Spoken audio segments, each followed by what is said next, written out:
কোরআন হলো এই দুনিয়ার জীবন্ত গ্রন্থ। তুমি যত রকম প্রশ্ন করো, তুমি যত রকম প্রশ্ন করো, প্রশ্ন করলে উত্তর দিবে এমন প্রাণবন্ত কোরআন হলো এই দুনিয়ার জীবন্ত গ্রন্থ। তুমি প্রশ্ন করো তোমার নাম কি হে প্রাণ প্রতিম, উত্তর দিবে ইন্নাহু লা কুরআনুন কারীম। যদি প্রশ্ন করো কোরআন তোমার দেশের বাড়ি কই, বলবে সে লাউহে মাহফুজ ঠিকানাহীন নয়। যদি প্রশ্ন করো কোরআন তুমি কোন মাসে আসিলাত, উত্তর দিবে শাহরু রমাদান আল্লাযী উনজিলাত। বলো পৃথিবীতে আছে এমন কোন গ্রন্থ, বলো পৃথিবীতে আছে এমন কোন গ্রন্থ, এমন প্রাণবন্ত কোরআন হলো এই দুনিয়ার জীবন্ত গ্রন্থ। আল্লাহু আকবার। আরো জোরে চিৎকার মেরে আলহামদুলিল্লাহ। আমরা পড়ছি রব্বানা লাকাল হামদ হামদান কাসীরান তাইয়িবান মুবারাকান ফীহি। প্রশংসা করলাম কার? আরো জোরে কও না কার? লাভ হইছে কার? আল্লাহর। লাভ হইছে কার? সুবহানাল্লাহ বলবেন না? এখানে আল্লাহর কোনো লাভ নাই, যিনি প্রশংসা করছেন লাভ সবটুকু তার জন্য আল্লাহ বরাদ্দ করে দিয়েছেন। সুবহানাল্লাহ। এই দুনিয়াতে আপনি যার বেশি প্রশংসা করেন, দুনিয়ার মানুষ সে তত বেশি বাস দেয়। কথা বলেন না কেন?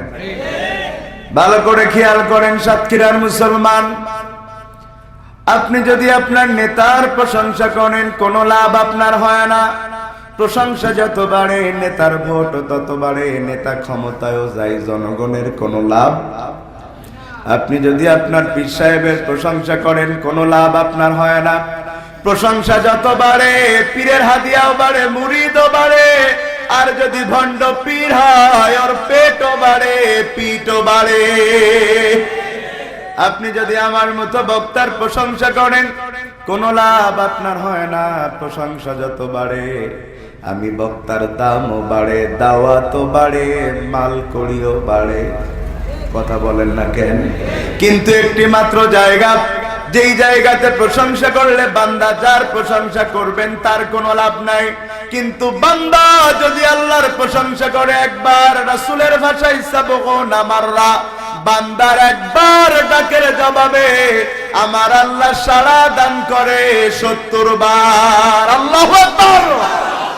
কি লাভ? এমন লাভ তো শেয়ার বাজারেও হবে না। 1 টাকায় 70 টাকা। কি কোন আপনারা?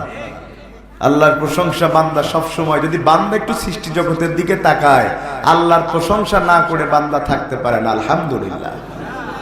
দুরূদ এবং সালাম প্রেরণ করছি বিশ্ব মানবতার মহান আদর্শ আপনার আমার জন্য আল্লাহ তাআলার পক্ষ থেকে প্রেরিত রহমত, দো জাহানের ব্যারিস্টার সাইয়্যিদুল মুরসালিন খাতামুন নবিয়্যিন রাহমাতুল লিল আলামিন মুহাম্মাদুর রাসূলুল্লাহ। আদম আলাইহিস সালাতু ওয়াস সালামের জামানা থেকে যে বা যারা এই দ্বীনের জন্য শাহাদাত বরণ করেছেন, আল্লাহ তাদের শাহাদাত কবুল করুন। আল্লাহ তাদের কবরকে জান্নাতের মাকামে পরিণত করুন। দোয়া করছি 1971 সনের স্বাধীনতা সংগ্রামের আন্দোলন, 1952 সনের বাংলা ভাষার আন্দোলনে যাদের আত্মত্যাগ রক্ত জীবনের বিনিময়ে লাল সবুজের পতাকার বাংলাদেশ এবং রাষ্ট্রভাষা বাংলায় কথা বলতে পারছি, এই সমস্ত বীর মুক্তিযোদ্ধা এবং ভাষা সৈনিকদের মধ্যে যারা ঈমান নিয়ে কবরে গেলেন, দোয়া করছি আল্লাহ তাদের গুনাহ খাতা মাফ করে দিন, তাদের কবরকে আল্লাহ জান্নাতের বাগান বানিয়ে দিন। সর্বশেষ দোয়া করছি আপনাদের এই ব্রহ্মরাজপুর ধুলিহর অঞ্চল থেকে যত মুমিন মুমিনাত কবরবাসী হয়েছেন, রব্বে কারীম আল্লাহ আজকে মাহফিলের ওসিলায় তাদের কবরের আযাব মাফ করে দিন, তাদের কবরকে আল্লাহ জান্নাতের বাগান বানিয়ে দিন। প্রিয় ভাইয়েরা আমার, রাত যেহেতু গভীর হয়েছে, ভূমিকায় কথা না বলে সরাসরি আলোচনায় চলে যেতে চাই। ইনশাআল্লাহ আমরা কোরআন থেকে কথা বলবো, কোরআন সুন্নাহর বাইরে আমরা কোনো কথা বলবো না। আর কোরআন সুন্নাহর বাইরে কোনো কথা বলার স্বভাব আমার নাইও। যদি কোরআন থেকে হক কথা বলি কোনো কষ্ট হবে? কষ্ট হবে? হবে। আমি দেখাই দিই যদি আমি এখন কোরআন থেকে সুদ নিয়ে ওয়াজ করি, আর যদি এর মধ্যে কোনো সুদখোর থাকে, ওর জীবনেও ভালো লাগবে না। ও বলবে এটা কোনো ওয়াজের জাত, কোরআনে আর কোনো ওয়াজ নেই। তার মানে বোঝা যায় যার রোগ আছে ওই রোগের ব্যাপারে মলম লাগালে সে সহ্য করতে পারে না। কথা বলেন না কেন? কিন্তু ইনশাআল্লাহ আমরা আজকে কোরআনের মাহফিলে কোনো রাজনৈতিক কথা বলবো না, কারণ রাজনৈতিক কথা বলে আমার কোনো ফায়দাও নাই। আমি হাজার চেষ্টা করলে এখানে এমপি পদে ইলেকশন করতে পারবো না। পারবো?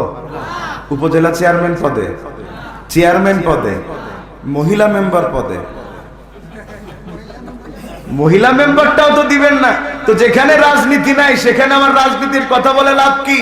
আর যেই পচা রাজনীতি আমাকে জান্নাত দিতে পারে না, সেই পচা রাজনীতি রোজ কোরআনের মাহফিলে করা বেমানান মনে করি।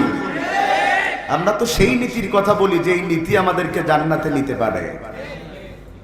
কথা শুরু করা যাক ইনশাআল্লাহ। কোরআন আল কারীমের 67 নম্বর সূরা। কয় নম্বর? সবাই বলেন। সূরার নাম সূরা আল মুলক। কি নাম? সূরা আল মুলক। আয়াত নাম্বার 1। কত? আবার বলেন, কত নাম্বার সূরা? কত নাম্বার সূরা? সূরার নাম, আয়াত নাম্বার। বারবার কেন বলিয়ে নিচ্ছি জানেন? এই কিছু মানুষ আছে ওয়াজ শুনবে সারা রাত, কাল সকালবেলা চায়ের দোকানে বসবে, পায়ের ওপরে পা তুলে, এক হাতে সিগারেট আর এক হাতে চা নিয়ে বলবে কাল কি ওয়াজ করেছে, বুঝিসাও কি বলেছে, অ্যাঙ্গেলে রয়েছে। কথা বলেন না কা? তো কিছু কপাল পোড়াও আছে, এরা ওয়াজ শুনতে আসে ভুল ধরার জন্য, হেদায়েতের জন্য না। এরাই কোরআনের হক কথাগুলোকে সহ্য করতে পারে না। সূরা আল মুলক কি মর্যাদার সূরা! মুসনাদ আহমদের বর্ণনায় আল্লাহর হাবিব বলেন, যদি কোন আল্লাহর বান্দা প্রতিদিন সকাল সন্ধ্যা সূরা আল মুলকের আমল করে মারা যায়, আল্লাহ তাআলা বান্দার উপরে এত খুশি হয়ে যায়, কবরকে আল্লাহ তার জন্য জান্নাতের বাগান বানিয়ে দেয়। আবার মুয়াত্তা মালিকের বর্ণনা, যদি কোন আল্লাহর বান্দা সকাল সন্ধ্যা সূরা আল মুলকের আমল করে মারা যায়, হাসরের দিন এই সূরা আল্লাহর সাথে ঝগড়া করে আল্লাহর বান্দাকে জান্নাত পর্যন্ত পৌঁছে দেয়। সুবহানাল্লাহ। অপরা খাওলায় আল্লাহর হাবিব বলেন, যদি কোন আল্লাহর বান্দা প্রতিদিন সকাল সন্ধ্যা সূরা আল মুলকের আমল করে মারা যায়, ও সাতক্ষীরার মুসলমান, যে সূরা আল মুলকের আমল করে সেও মারা যায়, যে আমল করে না সেও মারা যায়। কথা বলেন না কেন? যার টাকা আছে সেও মারা যায়, যার টাকা নাই সেও মারা যায়, যার ক্ষমতা আছে সেও মারা যায়, যার ক্ষমতা নেই সেও মারা যায়।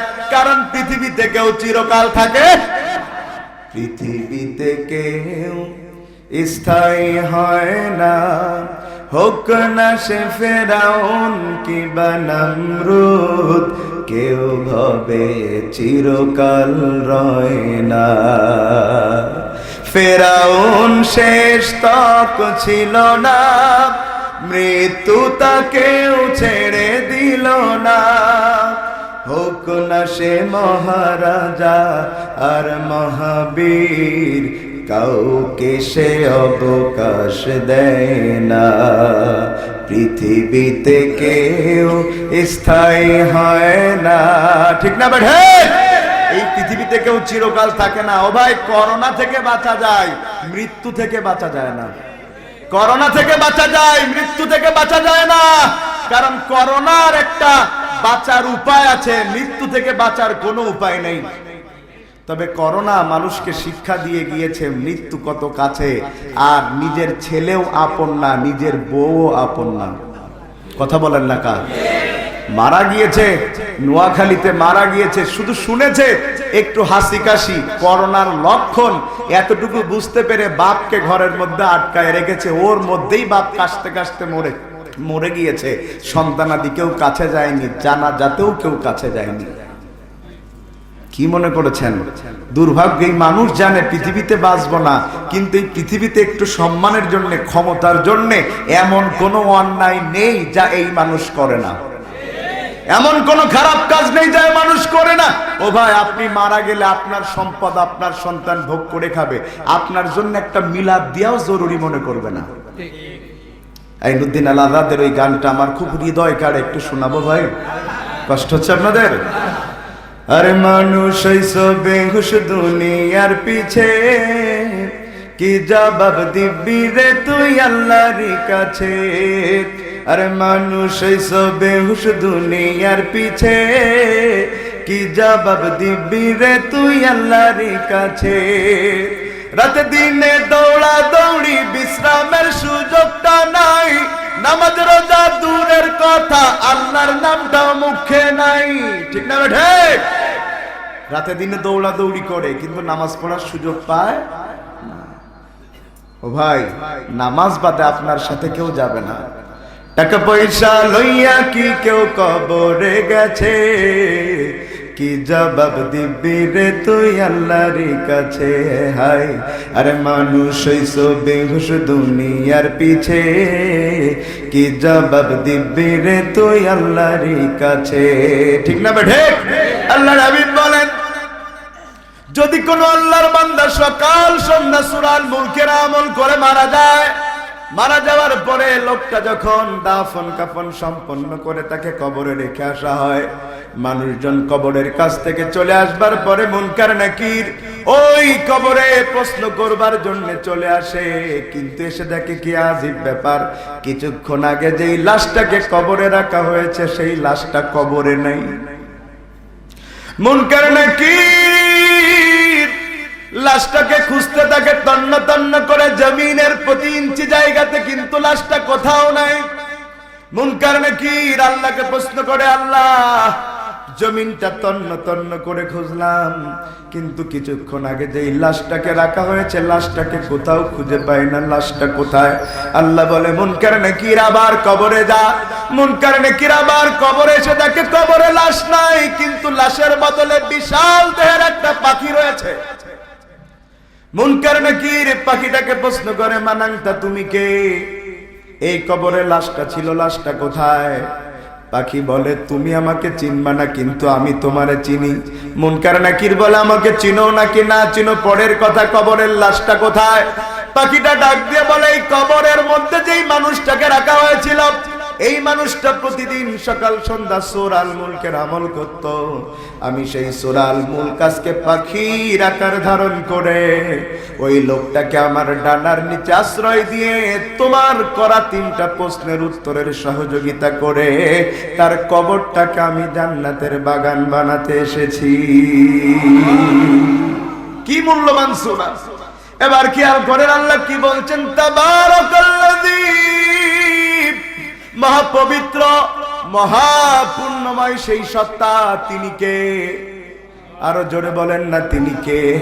সবচাইতে পবিত্র তিনি কে?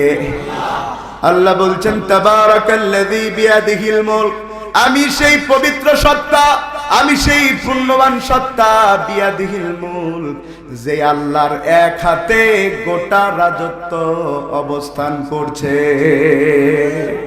যদি কথাটার মানে ভালো করে বুঝতেন সুবহানাল্লাহ এত আস্তে বলতেন না। এই পোস্টারটা আপনারা দেখতে পাচ্ছেন? দেখতে পাচ্ছেন? এটাকে আমার দেহের তুলনায় ছোট নাকি বড়? সবাই বলেন। এটাকে আমি আমার এক হাতের উপরে রাখলাম। এখন যদি প্রশ্ন করেন, হুজুর এখানে কি লেখা আছে, যেহেতু আমি চোখে দেখি আর লেখাপড়া জানি, কোথায় কি লেখা আছে বলতে আমার 1 সেকেন্ডের সময় লাগবে না। কথা বলে না। কারণটা কি? এই পোস্টারটা আমার দেহের তুলনায় ছোট, একটা হাতের উপরে রয়েছে। আর যদি পোস্টারটাই ছোট না হয়ে গোটা সদর থানার মতো বড় হতো, আমি কি বলতে পারতাম? কারণ কি? ওটা আউট অফ কন্ট্রোল, ওটা আমার চোখের সীমার চাইতে বড়। তার মানে আপনি বুঝেন না, আল্লাহর এক হাতে রাজত্ব মানে কি? আল্লাহর কুদরতের তুলনায়, আল্লাহর ক্ষমতার তুলনায়, আল্লাহর মহত্বের তুলনায় গোটা রাজত্ব, গোটা রাষ্ট্র এত ক্ষুদ্র, এত ক্ষুদ্র। গোটা রাষ্ট্রকে আল্লাহ কন্ট্রোল করেন, 1 সেকেন্ড এদিকেও যায় না, 1 সেকেন্ড ওদিকেও যায় না। গোটা রাষ্ট্র আল্লাহর কুদরতে পায়ে সেজদা দিতে বাধ্য। কি বড় আল্লাহ! আল্লাহু আকবার! কি বড় আল্লাহ পেয়েছে আল্লাহ! তুমি কত বড়, গোটা রাজত্ব তোমার এক হাতে। কিন্তু কারণটা কি আল্লাহ? আল্লাহ এবার বলছেন কারণ শুনো, ওয়া হুয়া আলা কুল্লি শাইইন কাদির।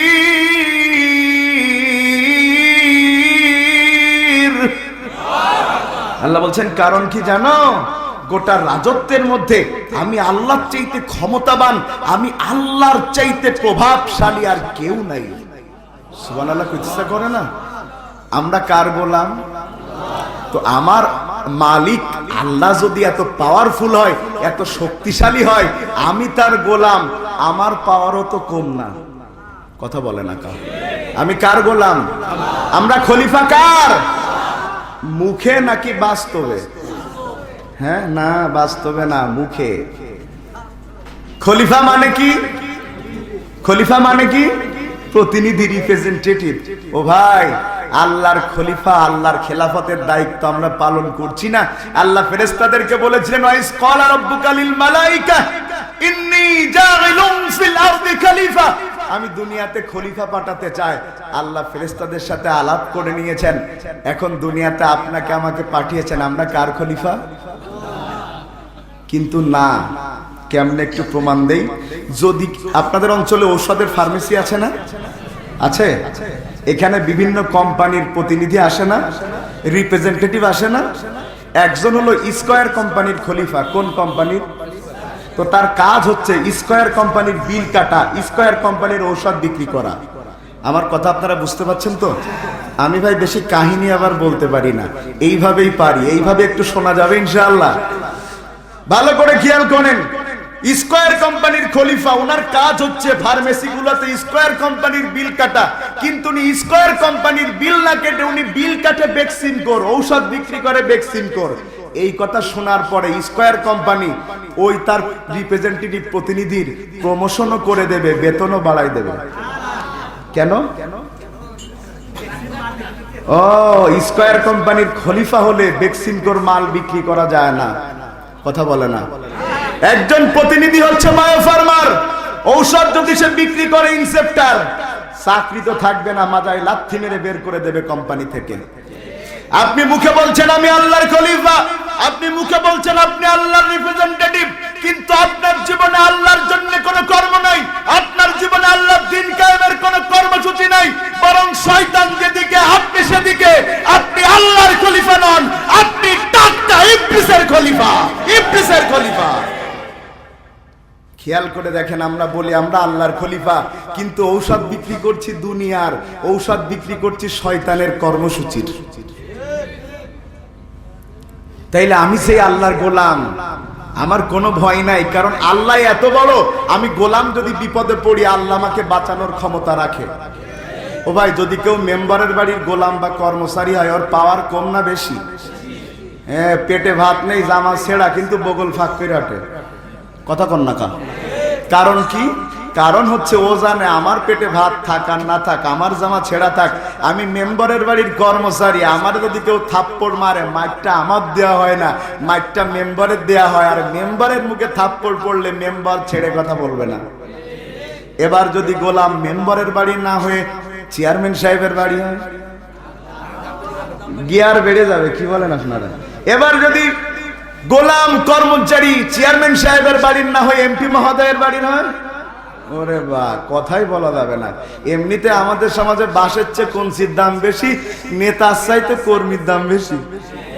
ও ভাই, এবার যদি সে গোলাম এমপি মহোদয়ের বাড়ি না হয়ে মাননীয় প্রধানমন্ত্রী মহোদয়ের বাড়ির হয়, উনি যখন সাতক্ষীরায় ঢুকবে এমপিরাও তার জন্য ফুল নিয়ে দাঁড়িয়ে থাকবে, কারণ প্রধানমন্ত্রীর কর্মচারী যদি ওর সম্পর্কে খারাপ ধারণা রাখে সামনের বার নমিনেশন পাবে না। বুঝানোর জন্য বলছি, কথা বুঝেন? ও ভাই, আমি যদি দুনিয়ার কোন ক্ষমতাশালী মানুষের বাড়ির কর্মচারী মাইন্দার গোলাম হলে আমার এত প্রভাব বেড়ে যায়, আমাকে মানলে যদি সেই প্রতিশোধ মেম্বার নিতে পারে, চেয়ারম্যান নিতে পারে, এমপি নিতে পারে, আমি এমন আল্লাহর গোলাম যে আল্লাহর হুকুমে সূর্য উঠে সূর্য ডুবে, যে আল্লাহর হুকুমে করোনা আসে করোনা যায়, যে আল্লাহর হুকুমে মানুষ জন্মগ্রহণ করে মৃত্যুবরণ করে, সে আল্লাহর গোলাম আমি। দ্বীন কায়েমের কাজ করি, আমারে যদি কেউ মারে আমার আল্লাহ তারে ছেড়ে কথা বলবে না, কারণ আমাকে মারা মানে আল্লাহকে মারা, আল্লাহ তাকে ছেড়ে কথা বলবে না। দলিল দলিল আছে? ও ভাই, কারোর আবার নাক লম্বা নাই তো রাজনীতি মনে হচ্ছে না তো? এসব কিন্তু রাজনীতির রজ না, এটা আল্লাহর বড়ত্ব ঘোষণার ওয়াজ। কারণ আমরা যে যে দলই করি না কেন, আমাদের হৃদয়ে কিন্তু আল্লাহর ভালোবাসা আছে। আছে না? আমার আল্লাহ নিজে বলছেন, শোনো বান্দা যদি আমার গোলামি স্বীকার করে নেয়, আমার রুবুবিয়্যাত যদি স্বীকার করে নেয়, বান্দা যদি কোনো বিপদে পড়ে যায়, ওই বান্দাকে রক্ষা করবার জন্য আমি আল্লাহ আসমান থেকে ফেরেশতা নাজিল করে দেই। ইন্নাল্লাযীনা ক্বালু রাব্বুনাল্লাহু সুম্মা ইসতাকামু তাতানাজ্জালু আলাইহিমুল মালাঈকাতু আল্লা তাখাফু ওয়া লা তাহজানু وأبشروا بالجنة التي كنتم توعدون الله أكبر যদি কেউ এই কথা বলে আল্লাহ আমার রব এবং এটার উপর ইস্তেকামত থাকতে পারে, তার সহযোগিতার জন্য আমি আল্লাহ ফেরেশতা নাজিল করে দেই। সুবহানাল্লাহ। আপনারা গাভী চিনেন? গাভী গরুর মেয়েজাতকে কি বলেন? না গাই গরু? ও গাভী সব বলেন, বললে একটা হলো, বুঝলে হলো। এই গাভী কি অনেক শক্তিশালী? কথা বলে না, শক্তি বেশি। গোলামি করে কার? মানুষের গোলামি করে না, একজন কই ষাঁড়ের। সর্বনাশ করেছে না, ঠিক আছে, সে মনে হয় গরু বেচা কেনা করে, তাই না? ঠিক আছে, মাশাআল্লাহ। তো গরু গোলামি করে মানুষের বাড়ি, ঠিক কিনা বলেন? তো একজন কৃষকের বাড়িতে একটা গরু আছে, গাভী গরু, প্রতিদিন 40 লিটার দুধ দেয়। কৃষক গরুরে যত যত্ন করে, ওর ছেলেরাও অত যত্ন করে না। গরুর প্রতিদিন গোসল করায় দেয় একবার করে, ছেলের তো জীবনে একদিনও দেয় না, কারণ গরু প্রতিদিন 40 কেজি দুধ বিক্রি করলে ইনকাম হয়, আর ছেলে তো বাপের পকেটের টাকা কেটে টুনাটুনির জন্য ফুল কিনে রাস্তায় এতিমের মতো দাঁড়ায় দেয়। কি বলেন আপনারা? ও ছেলে তো বাপের সর্বনাশ করে শেষ করে দিচ্ছে, আর গরু তো উপকার করতেছে। তো ভালো করে বুঝবেন উদাহরণটা, কেমনে মালিক তার গোলামকে রক্ষা করে। অনেক কথাই আমাকে বলতে হবে আমার মতো করে, আপনাদেরকে ইশারাতুন নাস, মানুষের জন্য ইশারা মনে করে বুঝে নিতে হবে, ঠিক আছে কথা? ও ভাই ভালো করে খেয়াল করেন, গাভী আছে কৃষকের বাড়ি, গাভী আছে কৃষকের বাড়ি, প্রতিদিন খাওয়ায় দাওয়ায়, গোয়াল ঘর থেকে কোনোদিন বের করে না। একদিন কৃষকের মন খারাপ, কারণ পেঁয়াজের দাম নেই। মন খারাপ হইতে পারে না? ধানের দাম বাড়লে কৃষকের কি দাম বাড়ে না, একটু মন ভালো হয়, আর ধানের দাম কমলে কৃষকের একদম কাজ সারা। তো পেঁয়াজের দাম কম, কৃষকের মন খারাপ। ওই দিন গরুকে খেতে দিয়ে দরজা লাগাইতে মনে নাই, গরু দেখতেছে সফান সফা একদম ফাঁকা। গরু দরজা দিয়ে বাইরে বের হয়ে দেখতেছে, আহারে এই যে আমার 3 বছর আগে কিনে গোয়াল ঘরে ঢুকেছে, বাইরে মোটে বের হতে দেয় না, কি সুন্দর পৃথিবী, কি আনন্দ আকাশে বাতাসে, বুঝেন? ও বের হয়ে একবার এদিকে যায়, বের হয়ে একবার ওদিকে যায়। এই দেখতে দেখতে দেখতে দেখতে চিন্তা করো, আমাকে এতদিন পর্দার মধ্যে রেখেছিল, আমি ঠিকঠাক কিছু দেখতে পারি নাই, আজকে পর্দার বাইরে বের হয়ে দেখতে পাচ্ছি দুনিয়া কত সুন্দর। কিন্তু এটা যে ওর জন্য কত খারাপ হতো কিছুক্ষণ পরে বুঝবে। যেই মেয়েদেরকে আমরা পর্দা করতে বলি, তাদের মনে হয় যে আমাদের উপরে কোনো কিছু চাপিয়ে দিচ্ছে, স্বাধীনতা আমাদের থাকছে না। ও বোনেরা, তোমাদের পর্দা করতে বলি এই জন্য যাতে তোমরা আনুষ্কার মতো ধর্ষিত হয়ে মৃত্যুবরণ না করো, এই জন্য আমরা তোমাদের পর্দা করতে বলি। প্রিয় ভাইয়েরা আমার, এখন গাভী বাইরে বের হয়ে এখানে সেখানে যেতে যেতে যেতে যেতে কখন যে জঙ্গলের মধ্যে ঢুকেছে গাভীর খেয়ালই নেই। ওই জঙ্গলে আছে বিশাল এক বাঘ। বাঘের শক্তি বেশি না গাভীর শক্তি বেশি? বাঘ গাভী যখন জঙ্গলে ঢুকে গেছে, বাঘ ওই রাস্তা দিয়ে বের হচ্ছে, একেবারে মুখোমুখি দেখা হয়ে গেছে। মন এত খারাপ হয়েছে বাঘের, বাঘ এখন গান গাচ্ছে, আল্লাহ ল্যাংটা ছিলাম ভালো ছিলাম, ভালো ছিল শিশু গান। বুঝেন নাই? মানে গোয়াল ঘরে ছিলাম ভালো ছিলাম, বের হলাম কি জন্যে? সামনাসামনি পড়ে গেছে, চিন্তা করছে আল্লাহ আজকে তো আমারে এই বাঘ খেয়েই ফেলবে, আমার এখন বাঁচাবে কে? কিন্তু চিন্তা করছে দেয়ালে পিঠ থেকে গেলেও বাঁচার জন্য একটা চান্স নেওয়া উচিত। কথা বলে না? একটা চান্স নেওয়া উচিত। ও তখন চিন্তা করলো যাবো কোন দিকে, পালাবো কোন দিকে? ডানে জঙ্গল, বামে জঙ্গল, সামনে বাঘ, পিছনে একটা মাত্র রাস্তা দেখা যায়, কিন্তু সেই রাস্তা হলো একটা পুকুর। শীতকাল, পুকুরে পানি নাই, দেখা যাচ্ছে শুকনা, কিন্তু ওপরে শুকনো ভিতরে কাদা। বুঝেন কথা? গাভী এবার জীবন বাঁচানোর জন্য দৌড়ানো শুরু করে পুকুরের মধ্য দিয়ে যখন পালাবে, ও ভাই পুকুরে যেই না এক লাফ মেরেছে, কাদার মধ্যে হাঁটু সমান গেড়ে এমন ভাবে জাগায় নাথিং, হাইড্রোলিক ব্রেক, বুঝেন, জাগায় নাথিং, একেবারে জাগায় আটকে গেছে, গাভী নড়তেও পারে না, চড়তেও পারে না। এখন বাঘের আনন্দ কম না বেশি? বাঘ যেন গান গাচ্ছে, আজ পাশা খেলবো রে শাম। বুঝেন কথা? যে যদি আমার গাভীটারে তাড়িয়ে ধরা লাগতো, কত কষ্টই আমার হতো, ঘাম ঝরতো, কিন্তু আমি ওরা এমন সিস্টেমে ফেলাইছি, নিজে নিজেই কাদার মধ্যে বেড়েছে, এখন উঠতেও পারবে না, দাঁড়াতে পারবে না, কাঁদতেও পারবে না, হাসতেও পারবে না। আমি এখন একটা লাফ মারবো, ঠিক না বললেও হবে, বুঝলে হবে।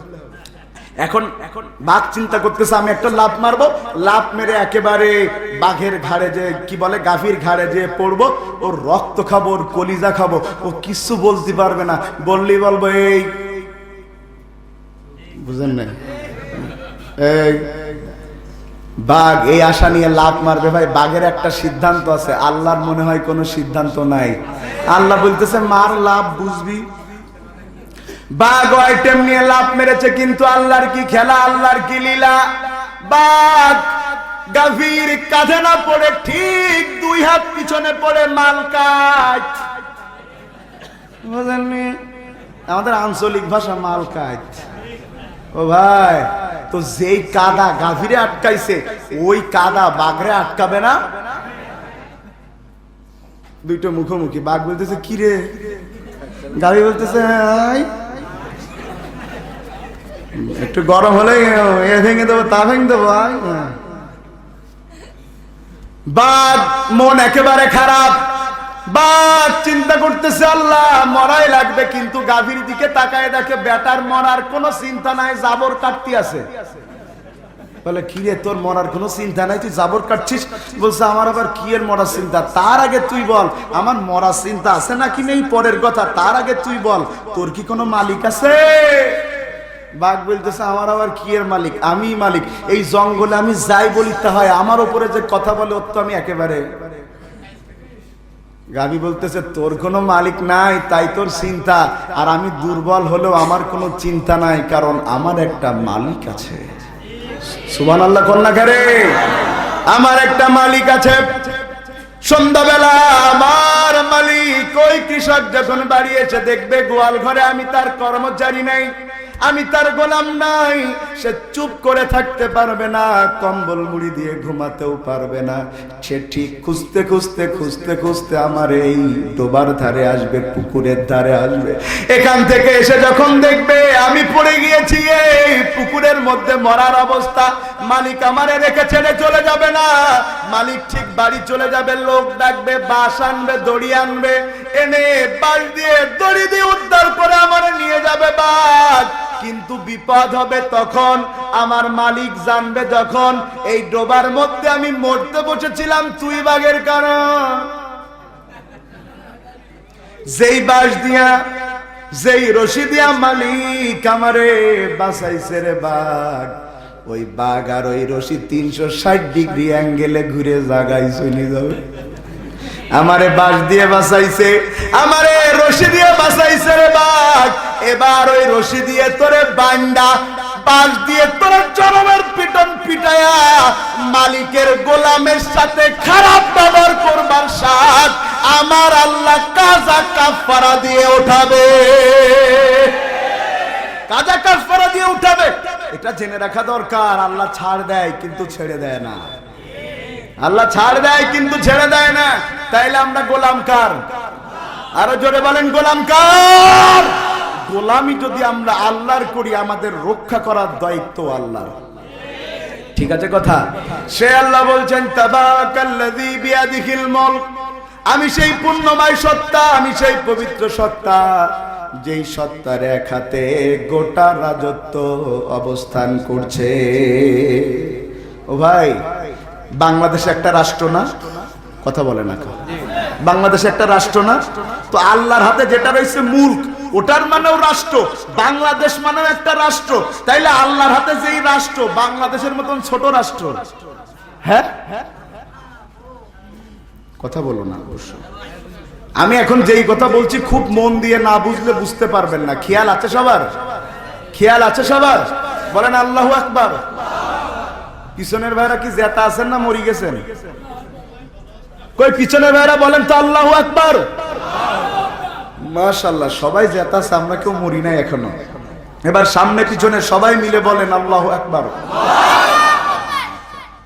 এখন যেই কথাগুলো বলবো খুব মন দিয়ে খেয়াল করেন।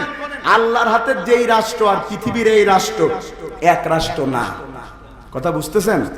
রাষ্ট্র যদি আপনাকে বুঝতে হয়, রাষ্ট্রের সংজ্ঞা জানা লাগবে। একটা রাষ্ট্র গঠন করতে গেলে 4টা উপাদান লাগে। কয়টা? আরো জোরে, জোর হলো না, জোরসে বলো। মাশাআল্লাহ, কয়টা লাগে? 4টা। একটা রাষ্ট্র গঠনের উপাদান 4টা। প্রথম নম্বর উপাদান হচ্ছে একটা রাষ্ট্র গঠন করতে গেলে নির্দিষ্ট ভূখণ্ড লাগে, নির্দিষ্ট আয়তনের জমি লাগে। বাংলাদেশ নামক এই রাষ্ট্রের কি নির্দিষ্ট আয়তন আছে? কয় না? আছে না? কত হাজার বর্গ মাইল? 56,000 বর্গ মাইল। আল্লাহর রাষ্ট্র বোধ হয় 56,000 বর্গ মাইলের। ও ভাই না, বাংলাদেশ তো পৃথিবীর একটা ছোট রাষ্ট্র। বাংলাদেশের পাশের রাষ্ট্র ভারত, বাংলাদেশের চাইতে 27 গুণ বড়। কত গুণ? ভারতের চাইতে বড় রাষ্ট্র চায়না, মানে চীন।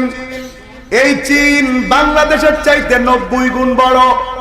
তার চাইতে বড় রাষ্ট্র হলো যুক্তরাষ্ট্র। এই যুক্তরাষ্ট্র বাংলাদেশের চাইতে 95 গুণ বড়। তার চাইতে বড় রাষ্ট্র হলো কানাডা। এই কানাডা বাংলাদেশের চাইতে 106 গুণ বড়। এর চাইতে বড় রাষ্ট্র হলো রাশিয়া, বাংলাদেশের চাইতে 200 গুণ বড়। সুবহানাল্লাহ। তার মানে 200টা বাংলাদেশ এক জায়গায় করলে একটা রাশিয়ার সমান হয়। এমন 300টা দেশ মিলে একটা পৃথিবী। এই পৃথিবী আল্লাহর সৃষ্টি জগতের মধ্যে এত ক্ষুদ্র, এটা আল্লাহর ধরায় আসে না। সুবহানাল্লাহ। এই পৃথিবী এত ক্ষুদ্র, এত ক্ষুদ্র একটা গ্রহ, এটা ধরায় আসে না। এই পৃথিবীর চাইতে বড় গ্রহ হলো বৃহস্পতি, পৃথিবীর চাইতে 16 গুণ বড়। এই পৃথিবীকে রাতের বেলা আলোকিত করতে চাঁদ লাগে একটা, আর বৃহস্পতি গ্রহকে আলোকিত করতে রাতের বেলায় চাঁদ লাগে 16টা। সুবহানাল্লাহ নাই? তার চাইতে বড় গ্রহ হলো প্লুটো, যেটাকে এখন গ্রহ থেকে বিজ্ঞানীরা বাদ দিয়েছে। পৃথিবীর চাইতে 42 গুণ বড় হলো প্লুটো গ্রহ, যেই পৃথিবীকে আলোকিত করতে চাঁদ লাগে একটা, আর প্লুটো নামক গ্রহকে আলোকিত করতে চাঁদ লাগে 42টা। এই পৃথিবীতে 1 বছর হয় কত দিনে? আর প্লুটো গ্রহ সূর্যের কাছাকাছি অবস্থান করবার কারণে আমাদের পৃথিবীতে 248 বছর, আর প্লুটো গ্রহে 1 বছর 1 সমান। সুবহানাল্লাহ। আমাদের 248 বছর হতে যতদিন লাগে, প্লুটো গ্রহে 1 বছর হতে ততদিন লাগে। তাইলে প্লুটো গ্রহ কত বড় গ্রহ! সুবহানাল্লাহ। এই পৃথিবীর সবচাইতে কাছের তারা, সবচাইতে কাছের তারার নাম হলো সূর্য। এই সূর্য পৃথিবীর চাইতে 13 লক্ষ গুণ বড়। তার মানে এতক্ষণ যে পৃথিবীর বর্ণনা দিলাম, এমন 13 লক্ষ পৃথিবী সূর্যের মধ্যে ঢুকিয়ে দিলেও আরো জায়গা সূর্যের মধ্যে ফাঁকা থেকে যায়। সূর্যই কি পৃথিবীর সবচাইতে বড় তারা? পৃথিবীর কাছের তারা সূর্য, আর সূর্যের নিকটবর্তী তারা বেটেলজিউস। যেই সূর্য 13 লক্ষ পৃথিবী খেয়ে ফেলতে পারে, এমন 33 কোটি সূর্যকে এক চুমুকে খেয়ে ফেলতে পারে বেটেলজিউস তারকা। আল্লাহ কত বড়! আল্লাহ কত বড়! আল্লাহু আকবার। যেই সূর্যের মধ্যে 13 লক্ষ পৃথিবী ঢুকে যায়, এমন 33 কোটি সূর্যকে খেয়ে ফেলতে পারে বেটেলজিউস তারকা। সুবহানাল্লাহ। এই পৃথিবী থেকে সূর্যের দূরত্ব 9 কোটি 30 লক্ষ মাইল, কিলোমিটার করলে 15 কোটি কিলোমিটার। 8 মিনিট 20 সেকেন্ড ধরে সূর্য থেকে আলো পৃথিবীতে আসতে সময় লাগে 8 মিনিট 20 সেকেন্ড। প্রতি সেকেন্ডে 1,86,000 মাইল। এবার 8 মিনিট 20 সেকেন্ডের সাথে 1,86,000 মাইল যোগ দিলে হয় 15 কোটি কিলোমিটার। সূর্যের পৃথিবীর কাছের তারা সূর্য, এটার দূরত্ব 15 কোটি কিলোমিটার। আর সূর্যের কাছের তারা ব্যাটেল জিউস, এটার দূরত্ব হলো 8 লক্ষ কোটি কিলোমিটার। সুবহানাল্লাহ। এখানে আল্লাহর রাজত্ব শেষ? ওরে ভাই না, এ তো মাত্র 2-1টা তারকার কথা বললাম। এই ব্যাটেল জিউস তারকার পাশে রয়েছে ইটোকারিনা, রয়েছে আলফা সেন্ট্রয় এ, রয়েছে আলফা সেন্ট্রয় বি, এমন হাজার গ্রহ উপগ্রহ তারকা নিয়ে একটা গ্যালাক্সি, গ্যালাক্সি মিল্কি ওয়ে, যেই গ্যালাক্সিতে আপনি আমি বাস করি। এমন গ্যালাক্সি 400 বিলিয়ন প্রথম আসমানের মহাশূন্যের নিচে। আমি কি কথা সহজে বোঝাতে পারছি? ভালো করে বুঝেন আল্লাহ কত বড়। এখানে বোধহয় আল্লাহর রাজত্ব শেষ না। এতক্ষণ যা বললাম এগুলো প্রথম আসমানের মহাশূন্যের নিচে। ওখান থেকে প্রথম আসমান আরো কতদূর। বিজ্ঞানীরা মঙ্গলে যায়, বিজ্ঞানীরা চাঁদে যায়। ও ভাই, এখনো প্রথম আসমানে যেতে পারে নাই। তারাই আবার বলে দেয়ার ইজ নো গড, আল্লাহ বলতে কিছু নেই। আল্লাহ বলতে কিছু আছে কি না আছে? করোনা হাতে কলমে দেখিয়ে দিয়েছে। বলতে আল্লাহ বলতে কিছু নেই, আল্লাহ বলছে দাঁড়া এমন করোনা পাঠাবো আল্লাহ ডেকে কুল পাবি নে। যতজন মানুষ করোনায় আক্রান্ত হয়েছে রে ভাই, প্রত্যেকের শরীর থেকে ভাইরাস গুলো নিয়ে এক জায়গায় করলে মাত্র 20 গ্রাম। কত গ্রাম? এত মানুষ আক্রান্ত হলো, প্রত্যেকের শরীর থেকে করোনার ভাইরাস নিলে 20 গ্রাম হয়। এই 20 গ্রাম ভাইরাসের ভয়ে আমেরিকা ঠান্ডা হয়ে গিয়েছে, ইসরায়েল ঠান্ডা হয়ে গিয়েছে, একেবারে রাশিয়া ঠান্ডা হয়ে গিয়েছে। 20 গ্রাম করোনা দিয়ে যদি আল্লাহ গোটা পৃথিবীকে ঠান্ডা করতে পারে, এখনো যদি মানুষ আল্লাহকে না চিনে, গোটা পৃথিবীকে আল্লাহ মুহূর্তের মধ্যে ধূলিসাৎ করে দিতে পারে। কে আছে থামাতে পারে? তবে ভাই করোনা কিন্তু ইমানদার। বিশ্বাস হয় আপনাদের? হয়। এই করোনা পবিত্র, উজু কই থাকে, বিশ্বাস হয় না? এই করোনা বাজারে যায় না, মাছ বাজারে যায় না, গরুর বাজারে যায় না, কি বলে সিনেমায় যায় না, কনসার্টে যায় না, যাত্রায় যায় না, জনসভায় যায় না, এ খালি মসজিদে আর মাহফিলে যায়। তাহলে বোঝা গেল উজু কই থাকে। কথা বলে না কা? কারণ উজু করে না থাকলে তো মসজিদে আর মাহফিলে কেউ যায় না। আবার বলতেছে করোনা হবে না যদি মাস্ক লাগায়। কি মাস্ক? ও ভাই, সেই মার্চ মাসে করোনা দেখা দিয়েছে, ওই যে মাস্ক কিনেছে এখন জানুয়ারি যায়, 10 মাসে একদিনও ধুইনি। করোনা বলতেছে বাংলাদেশে থাকার কোনো লাইন নেই, ওদের মুখ দিয়ে যে ঢোকবো, কিন্তু ওদের মাস্কে এত গন্ধ সহ্য করতে পারতেছি না। কি বলেন আপনারা? কি অবস্থা? সব জায়গায় গ্যাদারিং।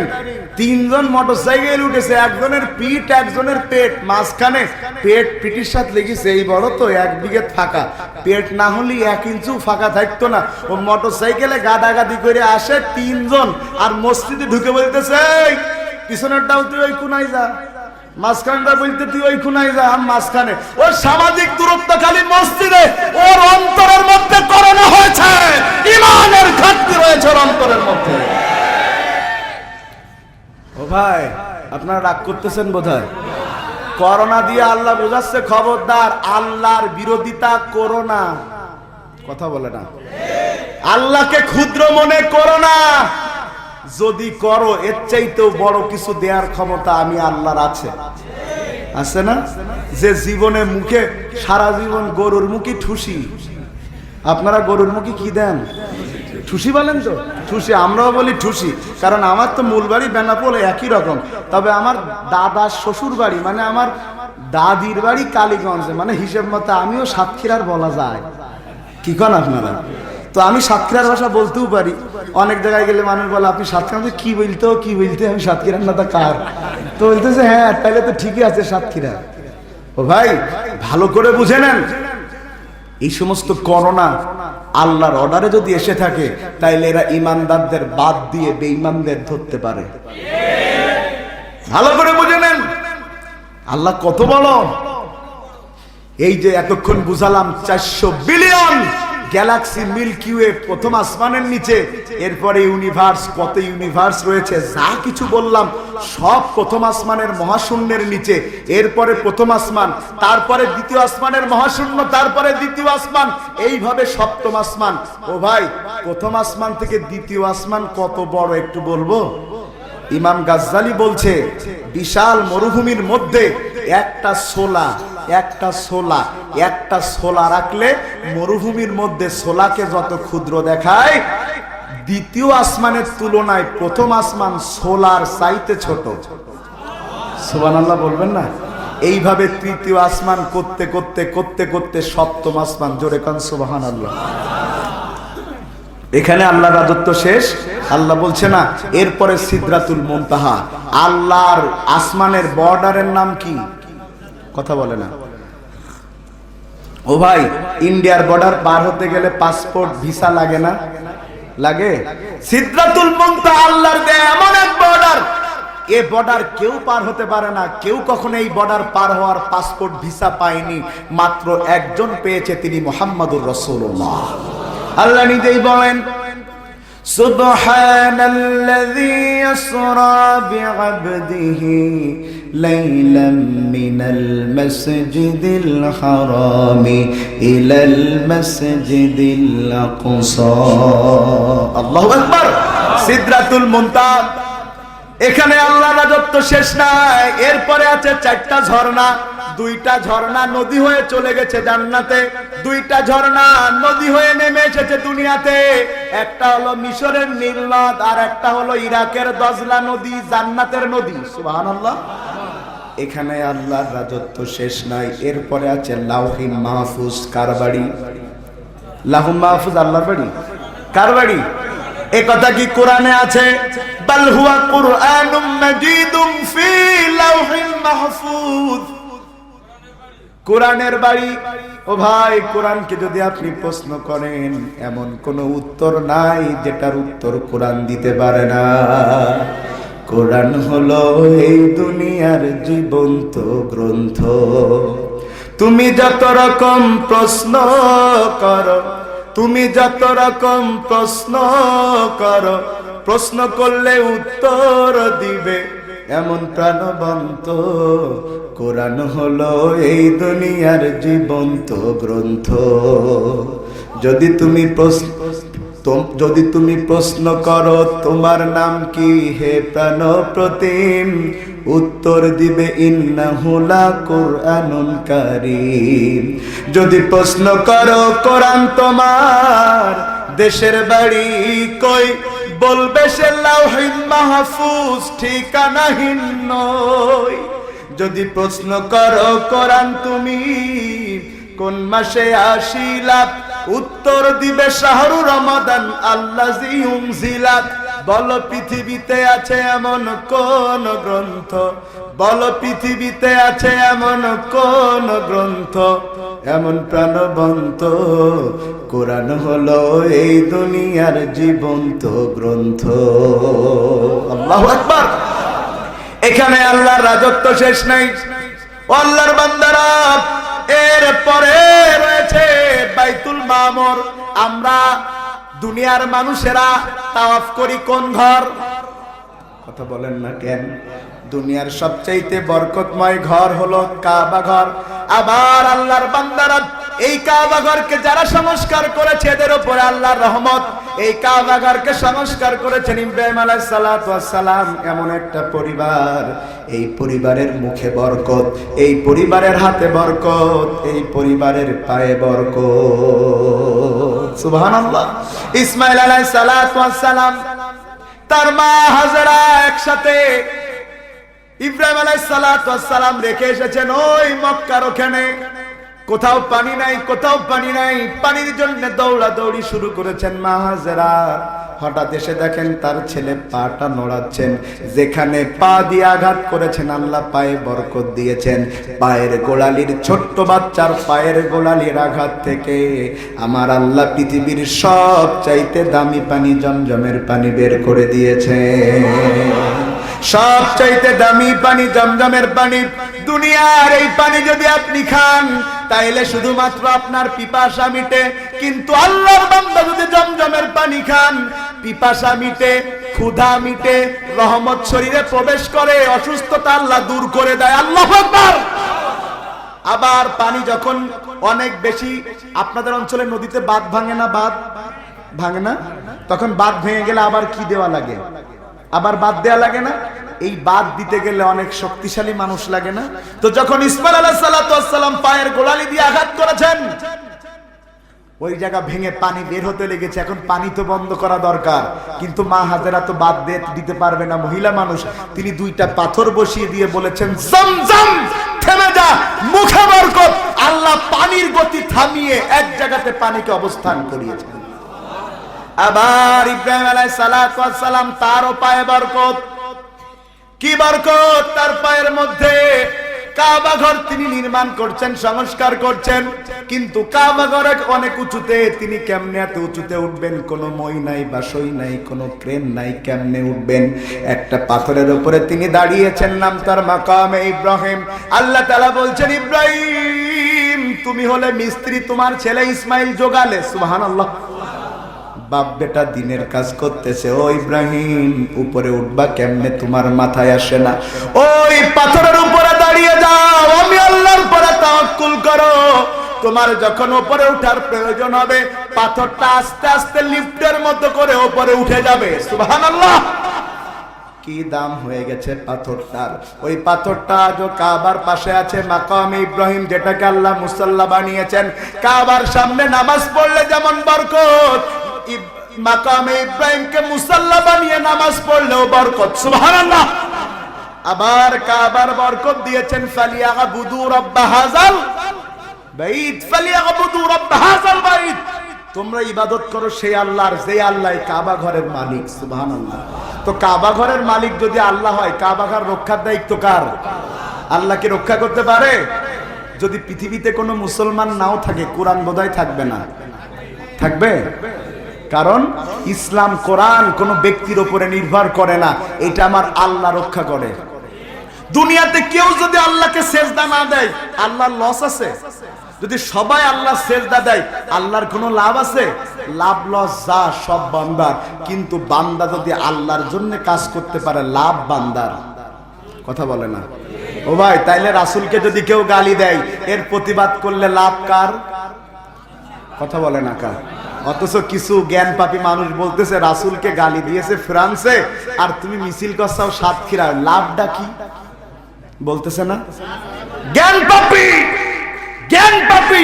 তোমার নেতাকে যদি ঢাকায় গালি দিলে সাতক্ষীরায় মিছিল করা যায়, যেই নেতা তোমার জান্নাতের গ্যারান্টি না, আর আমার নবী মুহাম্মদুর রাসূলুল্লাহ সুপারিশের একমাত্র কান্ডারি, তাকে গালি দিলে আমি প্রতিবাদ করতে পারবো না, এটা কোনো ইবলিস ছাড়া আর কেউ বলতে পারে না। রাসূলকে গালি দিলে, গালি কানাডায় দিলেও বাংলাদেশ থেকে প্রতিবাদ করতে হবে, কারণ রাসূল ছাড়া জান্নাতে যাওয়ার সুযোগ কারণ নাই। দলিল কি? মুসলিম উম্মার পিতা ইব্রাহিম আলাইহিস সালাতু ওয়াস সালাম, মিল্লাতা আবিকুম ইব্রাহিম হুয়া সাম্মাকুমুল। ইব্রাহিম আলাইহিস সালাতু ওয়াস সালামকে আগুনের মধ্যে ফেলেছে নমরুদ। আগুন কার গোলাম? আরো জোরে বলেন, কার গোলাম? আগুন আল্লাহর গোলাম। মনে করেছে ইব্রাহিম পুড়ে যাবে, কিন্তু আল্লাহ বলেন, ইয়া নার, ও আগুন, কুনি বারদান ওয়া সালামান আলা ইব্রাহিম। খবরদার, আমার ইব্রাহিমকে আগুন তুই পোড়াতে পারবি না। তুই ইব্রাহিমের জন্য সালাম হয়ে যা, এমন শান্তিদায়ক আবহাওয়া তুই হয়ে যা, যাতে তার গরমও না লাগে, শীতও না লাগে। সুবহানাল্লাহ বলবেন না? ইব্রাহিম আলাইহিস সালামকে প্রশ্ন করা হয়েছে, আপনার জীবনের সবচেয়ে সুন্দরতম দিন কোনগুলি? তিনি বলেছেন, যেই কয়দিন আগুনে ছিলাম। আল্লাহু আকবার। আগুনের মধ্যে কি কেউ আরামে থাকে? ইব্রাহিম আলাইহিস সালাম বলছেন, তোমরা জানো না জান্নাতের মধ্যে যা পাওয়া যায়, আগুনের মধ্যে আল্লাহ আমাকে তাই দিয়েছে। জান্নাতের বাতাস দিয়েছে, জান্নাতের পানি দিয়েছে, জান্নাতের খাবার দিয়েছে। দুনিয়াতে বসে জান্নাতের সুখ আমি পেয়েছি। ইব্রাহিম আলাইহিস সালাম আগুনের মধ্যে, জিবরাইল আমিন এসে দেখে একটা প্রাণী গাছে গাছে থাকে, এই যে মুখকে ফুলায়া ফুলায়া ফু মারে, নাম কি? গিরগিটি না ফুলফেউটি? গিরগিটি বলেন, ঠিক আছে আমরা বলি ফুলো ফেউটি। গিরগিটি, এই গিরগিটি একটা খালি ফু মারে। জিব্রাইল আমিন বলে ব্যাপার কি, তুই ফু মারস কেরে? বলতেছে ফু মারি জানো না, আমার নেতা নমরুদ। তার মানে বোঝা যায় যে যেমন তার নেতা সেরাম। কথা বলে না কা? যদি কোনো নামাজি সাতক্ষীরা থেকে ঢাকায় যায়, ওর যেই গলিতে ওরে থাকতে দেন, ও ঠিক মসজিদ খুঁজে বের করবে, কারণ যে যেমন। আর যদি কোনো বিড়ি খোঁজ যায়, ওর কাছে যদি লাইট না থাকে, বিড়ি খাওয়ার জন্য ঠিক বিড়ি খোর খুঁজে বের করবে। বলি চাচা চেনো কি করে? বলে ঠোঁট দিকে ঠোঁট ঠোঁট। তার মানে বিড়ি খোরের ঠোঁটই আলাদা। কি বলেন আপনারা? বোঝা যায়। আই হায়, কেন তুমি ফু মারো? এই জন্য ফু মারছি, আমার নেতা নমরুদের শত্রু ইব্রাহিম আগুনের মধ্যে পড়েছে, যেন আগুন বেশি জোরে জ্বলে, ইব্রাহিম যেন পুড়ে মারা যায়। কিন্তু তুমি কি জানো না, তোমার ফুয়ে তো আগুন বাড়বেও না কমবেও না। ফুলো ফেউটি গিরগিটি ডাক দিয়ে বলে আগুন বাড়ুক আর না বাড়ুক, কিন্তু আমার নেতা নমরুদ তো জানুক আমি তার পক্ষে আছি। অন্য পাশে দেখা গেল আল্লাহর বান্দারা একটা ব্যাং তো চিনি আমরা, ব্যাং মারা হারাম, ব্যাঙের ব্যবসা করাও হারাম। কারণ ব্যাং আল্লাহর পক্ষ থেকে এমন উপকারী জিনিস। আপনার ধানের খেতে পোকা লাগে, এই পোকাগুলো কে খায়? ব্যাঙে খায়। ব্যাঙের ব্যবসা হারাম। আল্লাহর বান্দারা ব্যাং প্রস্তাব করে, ফেরেশতা প্রশ্ন করে, ও ব্যাং কি হয়েছে তোমার, তুমি কেন প্রস্তাব করো? ব্যাং বলতেছে আগুনের মধ্যে আল্লাহর বান্দা ইব্রাহিমকে ফেলেছে, ইবলিসের সেলা নমরুদ, যাতে করে ইব্রাহিম আগুনে পুড়ে না মারা যায়। এই জন্য আগুনকে নিভানোর জন্য আমি প্রস্তাব করছি। ফেরেশতা জিজ্ঞাসা করে, ব্যাং তোর প্রস্তাবে তো আগুন বাড়বেও না কমবেও না, তাইলে কেন তুই প্রস্তাব করছিস? ব্যাং বলতেছে আমার প্রস্তাবে আগুন বাড়ুক আর না বাড়ুক, আমার আল্লাহ তো জানুক আমি হকের পক্ষে ছিলাম। আমি জানি এখান থেকে মিছিল করলে ফ্রান্সের ম্যাক্রোর কিছু হবে না, কিন্তু আমি যে নবীর সম্মানে নবীর জন্য মিছিল করেছি, এটা আর কেউ না জানুক, আমার আল্লাহ তো জানো। এটা আমার দায়িত্ব। কথা বুঝাতে পারছি ভাই? ভালো করে বুঝেন তো। যেই কাবার এত সম্মান, ওই কাবা রক্ষা করার ক্ষমতা বুঝি আল্লাহর নাই?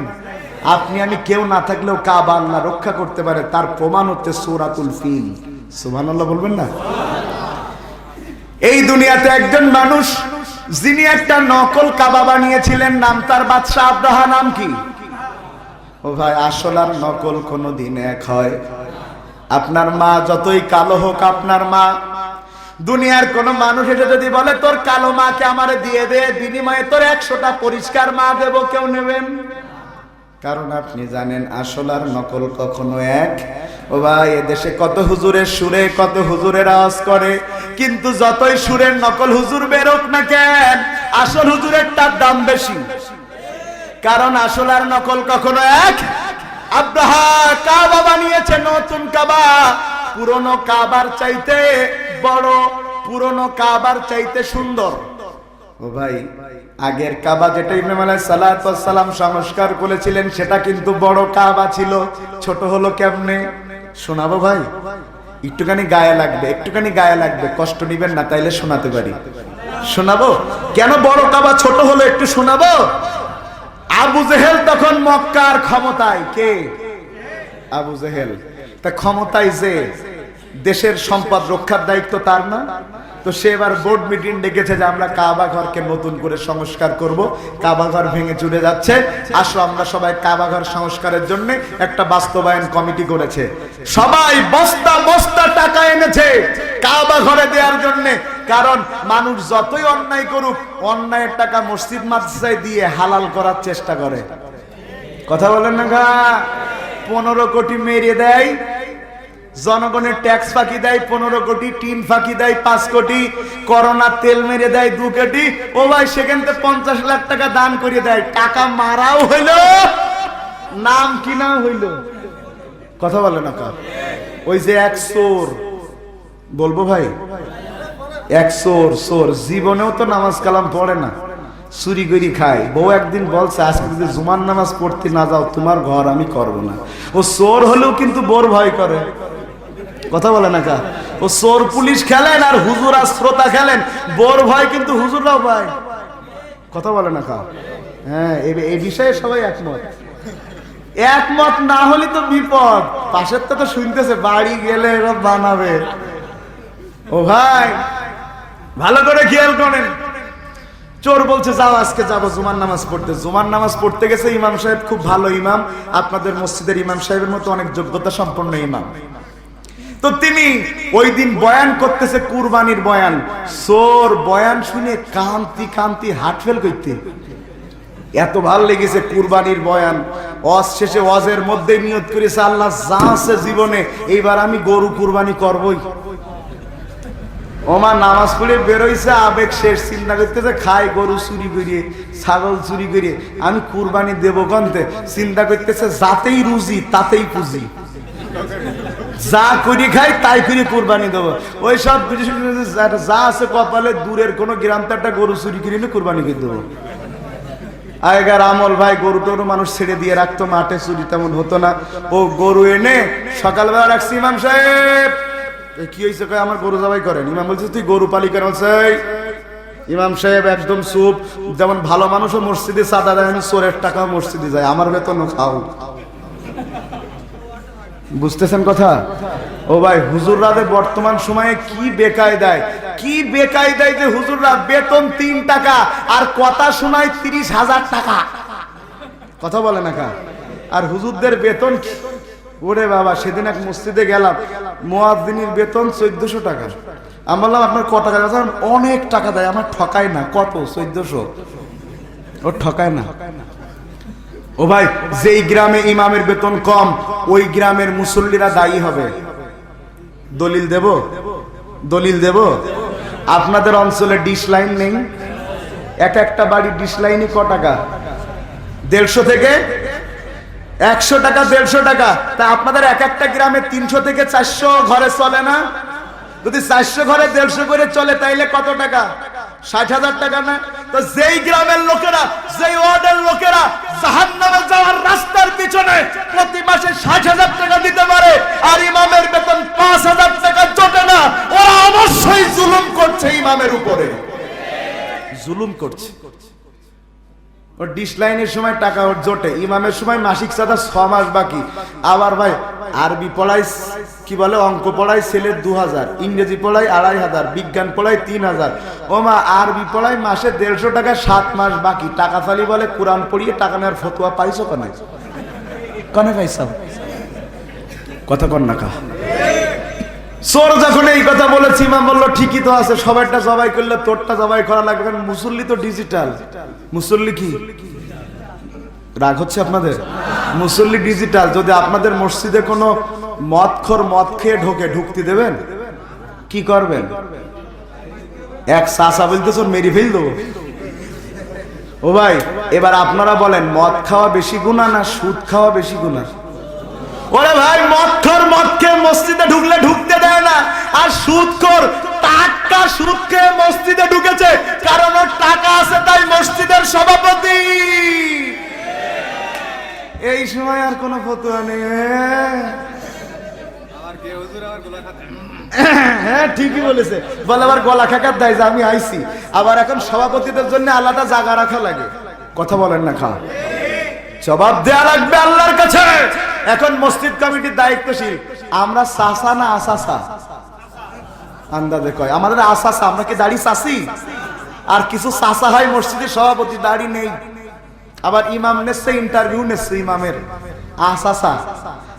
আমরা আসাসা মানে আসাসার ইন্টারভিউ নেছে চাচা, বুঝতেছেন? বলছে হুজুর আপনি ইমাম হবেন, ইন্টারভিউ নেছে সভাপতি চাচা। বলতেছে হুজুর আপনার প্রথম প্রশ্ন বলেন কিয়ামতের আলামত কি? হুজুর তো কম জিনিস না।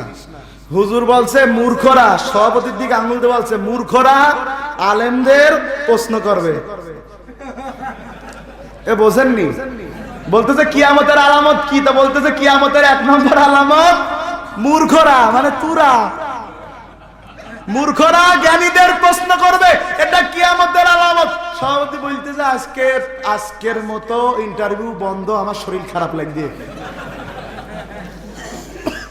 তো যে দেশের মূর্খরা ফতোয়া দেয়, আলেমদেরকে ফতোয়া দিতে দেয় না, বুঝতে হবে চরম খারাপ অবস্থা। কারণ যার যেখানে অভিজ্ঞতা নাই সে সেখানে কথা বলার অধিকার রাখে না। ভালো করে বুঝেন। চোর বলতেছে নেন এবার জবাই করে দেন। ইমাম সাহেব জবাই করে দিয়েছে। পরের দিন চায়ের দোকানে ঝড়। এই চুরি করা গরু জবাই করেছে, হুজুরের পিছনে কি নামাজ হবে? ওর কুরবানি হবে কি সেই প্রশ্ন করতে না, হুজুরের পিছনে নামাজ হবে কি সেই প্রশ্ন করতে। তার মানে নরমে সবাই কি হুজুর এক। ভাই আপনাদের কষ্ট না হলে আমি এইভাবে একটু আরেকটু বাড়াতে চাই ইনশাআল্লাহ, ইনশাআল্লাহ, ইনশাআল্লাহ। আমার কাছে একদিন প্রশ্ন করতেছে, হয়তো অন্য জায়গা থেকে তার শিখে আসা, প্রশ্ন করছে হুজুর যদি কোনো ইমাম সাহেব কোন জেনা করা মহিলার হাতের রান্না খায় তার পিছনে কি নামাজ হবে? আপনাদের কি মনে হয়? চিন্তা করতেছে কি বলি, যদি কোনো ইমাম যদি কোনো জেনাকারিনী মহিলার হাতের রান্না খায় তার পিছনে নামাজ হবে? মুসলিরা বলতে হবে না, আমি বললাম হবে। বলছে তার মানে কি? আমি বললাম যদি কোনো ইমাম খায় জেনাকারিনী মহিলার হাতের রান্না, তাইলে খাওয়া আগে না জিনা আগে? কথা বলে না। আগে জেনা করেছে পরে খেয়েছে। ও ভাই, খাওয়া বেশি গুনাহ না জেনা করা বেশি গুনাহ? যখন জেনা হয়েছে সমাজের সবাই জানে, কেউ বিচার করবে কারা?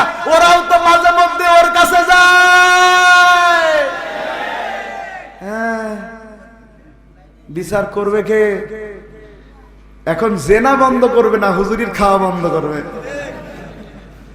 ওখানেও একই রকম। হুজুর তখন বলতেছে তাহলে চলো, যখন এত প্রশ্ন উঠছে আমরা একটু চোরের কাছে গিয়ে দেখি ও কি বলতে চাই। বলতেছ তুমি যে চুরি করে কুরবানি দিছাও, তোমার কুরবানি কি হবে? হুজুর 100 বার হবে। বলতে দলিল? বলছে হ্যাঁ দলিল আছে আমার কাছে, অঙ্কের দলিল। কি এর দলিল? বলতে দে দলিল। বলছে হুজুর একটুখানি সেই ঐকিক নিয়মে অঙ্ক করা লাগবে। বলছে হ্যাঁ বলো। বলছে হুজুর চুরি করলে কি হয়? বলতেছে গুনাহ। হুজুর কুরবানি করলে কি হয়? সোয়াব। ও হুজুর সোয়াব এক পাল্লায় রাখেন, গুনাহ এক পাল্লায় রাখেন। গুনাহ আর সোয়াবে কাটাকাটি, মাঝখানে গোস্ত খাওয়া ফাও। জান বাড়ি যান।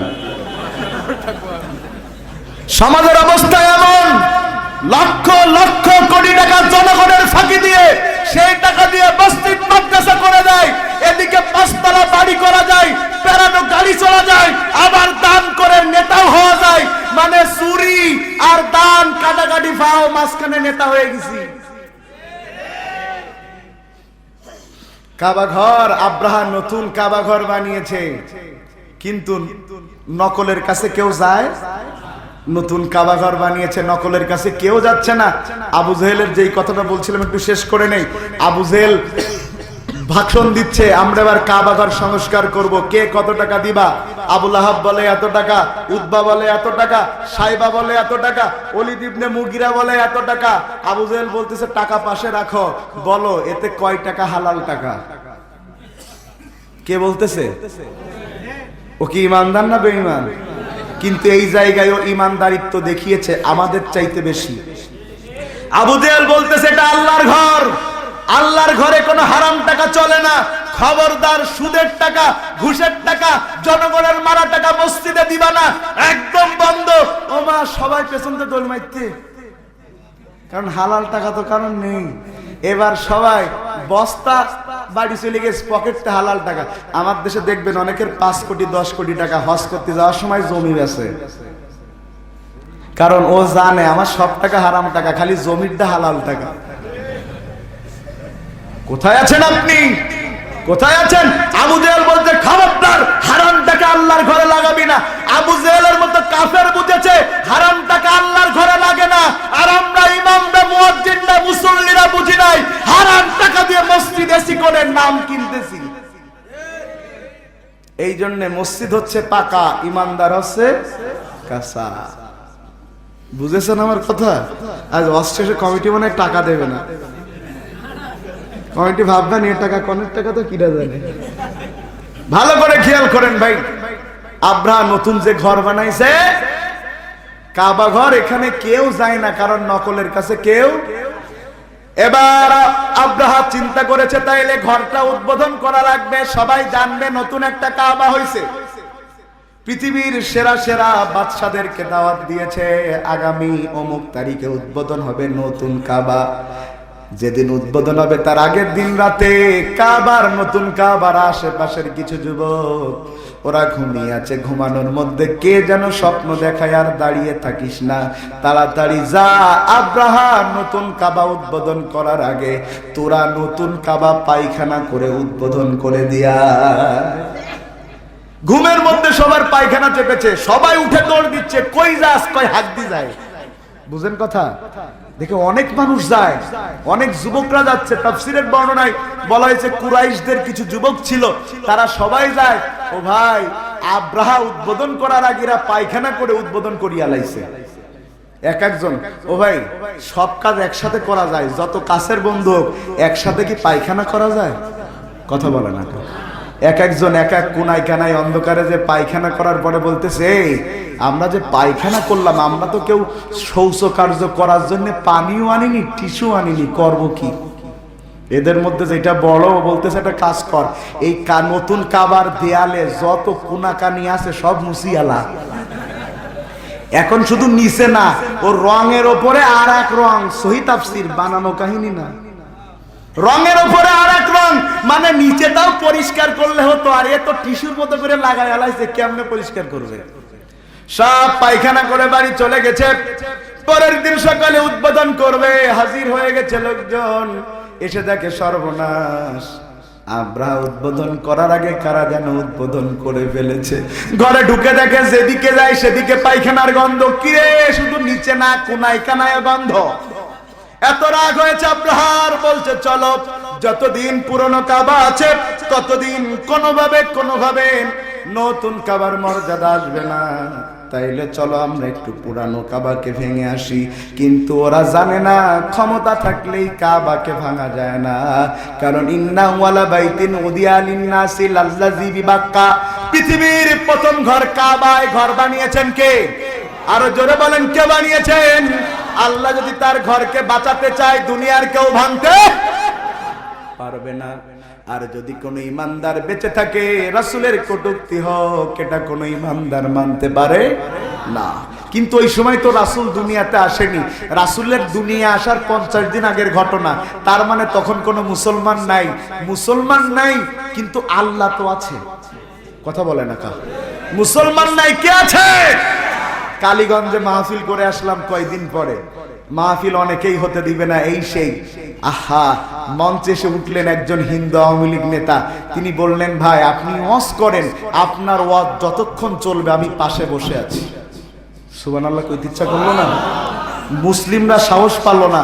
আর একটা হিন্দু নেতা পুরো 3 ঘন্টা আমার পাশে বসে মাহফিল শেষ করে বলছে, ভাই কালীগঞ্জে যেখানে আসবেন আমাকে ফোন করবেন, আপনার মাহফিলের নিরাপত্তা দেওয়ার দায়িত্ব আমার। সাতক্ষীরা কালীগঞ্জ। আমি অবাক হয়েছি। তার মানে আপনি যদি দিনের কাজ ছেড়ে দেন, আল্লাহ যায় আসে না, আল্লাহ বিধর্মীদেরকে দিয়েও দিনের কাজ করায় নিতে পারে। আপনার জন্য আল্লাহর কাজ বেঁধে থাকে না, আল্লাহ ইচ্ছা করলে ছোট বাচ্চা দিয়েও দিনের বিজয় আনতে পারে। ওই আমরা জানি না, সেই একটি ঘটনা আমাদের প্রায় অনেকেরই জানা। একবার অমুসলিম আলেমেরা, খ্রিস্টান আলেমেরা মুসলমানদের কাছে প্রশ্ন করেছিল যে 6টা প্রশ্নের উত্তর যদি তোমরা দিতে পারো মুসলিম আলেমেরা, তাইলে আমরা সবাই কালেমা পড়ে মুসলমান হয়ে যাব। সবাই সেখানে হাজির হয়েছে, এমন স্টেজ করা হয়েছে, একদিকে মুসলিম আলেম, একদিকে খ্রিস্টান আলেমরা বসেছে। এক সভাপতি এমন স্টেজের কাছে বসে এখন এই বাহাসের অনুষ্ঠান তিনি চালু করবেন। বাহাসের অনুষ্ঠান শুরু হয়ে গেল। খ্রিস্টানরা প্রশ্ন করতে শুরু করেছে 6টা প্রশ্ন। তোমাদের আল্লাহ এখন কি করছেন? আল্লাহ কোথায় আছেন? আল্লাহর আগে কে ছিল? আল্লাহ কোন দিকে মুখ করে আছেন? তোমাদের নবী যে মেরাজে গিয়েছিল কোন রাস্তা দিয়ে গিয়েছিল? আর তোমরা যে আল্লাহর ইবাদত করো সেই আল্লাহর চেহারা কেমন? প্রশ্ন জটিল না সোজা? জটিল। মুসলিম আলেমেরা মাথা হেড করে ফেলেছে, কারণ এমন প্রশ্ন, এগুলো তো ওই সময় তো কোরআন রিসার্চ করে বের করা, এগুলো হলো প্র্যাকটিক্যাল নলেজ, কমন সেন্সের উত্তর। ও ভাই, মুসলিম আলেমরা যখন মাথা নিচু করে ফেলেছে, পিছন থেকে 13 বছর 6 মাসের একটা বাচ্চা দাঁড়িয়ে বলছে, যদি আপনারা কিছু না মনে করেন, এই 6টা প্রশ্নের উত্তর দেওয়ার ক্ষমতা আমার রয়েছে। সবাই অবাক হয়ে গেছে, এত বড় বড় জবরদস্ত আলেম, তারা উত্তর দিতে পারে না, অথচ ছোট্ট একটা বাচ্চাকে দিয়ে আল্লাহ দ্বীনের কাজ করায় নিবেন। সে আলেমরা বলতেছে, বাবা তুমি কি সত্যি উত্তর দিতে পারবা নাকি এমনি বলতেছো? কারণ পরীক্ষায় অংশগ্রহণ না করা একটা বিষয়, কিন্তু অংশগ্রহণ করে ফেল করা কিন্তু লজ্জার বিষয়। কথা বলেন না কেন? ও ভাই, ছোট মানুষদের এমনি কিন্তু একটু মর্যাদা কম হয়। আমি মোটামুটি বক্তা হয়েছি এই 6 বছর চলতেছে, তো এখন আমার বয়স 29, তার মানে যখন বক্তা হয়েছি 23-এর কোঠায়, তখন তো আমি একেবারে চিকনা, আরো কালো, দাড়ি নাই। মাহফিল গুলোতে গেলে আমাকে জিগায়, প্রধান বক্তার সাথে আইসো? কেমনে বলি আমি প্রধান বক্তা? এই যে খুলনা চুপনগর কাশিমপুর আছে না, আমার জীবনের প্রথম মাহফিল, ওই মাহফিল আমি গিয়েছি সেই 6 বছর আগে। ওই সময় তো আর ইউটিউবে কোনো ওয়াজ নাই, আমারে কেউ চিনেও না, ফোনে ফোনে দাওয়াত হয়েছে। গাড়িতে করে গিয়েছি আমার এক ভাইকে সাথে নিয়ে, তার চেহারা মাশাআল্লাহ, সেই দাড়ি সেই বাগড়ি, দেখলে মনে হবে জান্নাতে চুরি করে দৌড়বিরিস। ওরে নিয়ে মাহফিলে গেছি, গাড়ি থেকে যখন নামতেছি, কমিটি সবাই মনে করতেছে ওইটা বক্তা, আমি ওর খাদেম। সবাই ওরে নিয়ে টানে, ওরে নিয়ে মিছিল দিয়ে যেতে শুরু করেছে, আমি যে পিছনে পড়ছি ওদের খেয়ালই নেই। গেছি, যাওয়ার পরে মোটামুটি মাহফিলে ওই যে রুমে থাকতে দিয়েছে, একটু নাস্তা পানি দিয়েছে। আমার ভাইয়ের সামনে আঙুর দেয়, আপেল দেয়, বেদানা দেয়, আমার সামনে কিছু দেয় না। ওরে শুধু বলে ভাই খান। আমার ভাই বলতেছে কি? আমি বলতেছি চুপ, কিচ্ছু বলিয়েন না, আমি এমনি তেমন খাইতে পারি না, তুই তো জন্মের খাওয়া খাই, তুই জন্মের খাওয়া খা। ও খাওয়া শুরু করছে, যা দেয় খাই, কিচ্ছু বলে না। 10টার দিকে বক্তা নিতে আসছে, আমি গোছাচ্ছি, কয় আপনি গোছান কারে? আমার ভাই কম্বলের নিচ থেকে মুখ বের করে শুয়ে আছে, মুখ, ওই তো বক্তা। বুড়ো একটা মুখ বের করে বলতেছে, আল্লাহ এতক্ষণ খাওয়ালাম কার? এরকম কত ঘটনা। নীলফামারীতে গেছি ওয়াজ করতে, আমারে মঞ্চে উঠতেই দিবে না, বলছে সর্বনাশ করে ছাড়বে। সেই মাহফিলের শ্রোতা মিনিমাম 50,000, উঠতে দিবে না। আমি বললাম ভাই, কত খারাপ মানুষও কথা বলার চান্স পায় নেতা হওয়ার সুবাদে। আমি তো ছোট মানুষ হলো একটা মানুষ, মুসাফ 10টা মিনিট সময় দেন। ওখানকার স্থানীয় স্কুলের হেডমাস্টার শিক্ষিত ব্যবস্থা, আচ্ছা দেন না 10টা মিনিট। উঠে ভাই 10 মিনিটে প্রথমে এমন বয়ান করলাম, কোন নাহমাদু পড়ি নাই, উঠেই বয়ান শুরু। 10 মিনিট পরে শ্রোতা বলতেছে ওয়াজ সারা রাত চলবে। রহমত করবার মালিক কে? এই যে আমরা কথা বলি, আমাদের কোনো ক্ষমতা নাই, ক্ষমতা কার? গতকাল ওয়াজ করেছি 2.5 ঘন্টা, ঘুমাতে পারিনি, আজকে আবার ওয়াজ চলতেছে, কালকে আবার চলবে। এই যে ঘুম না খাওয়া না, জার্নির পরে জার্নি, ওয়াজ চলে, এই কণ্ঠ আল্লাহ ছাড়া আর কেউ চালাতে পারে না।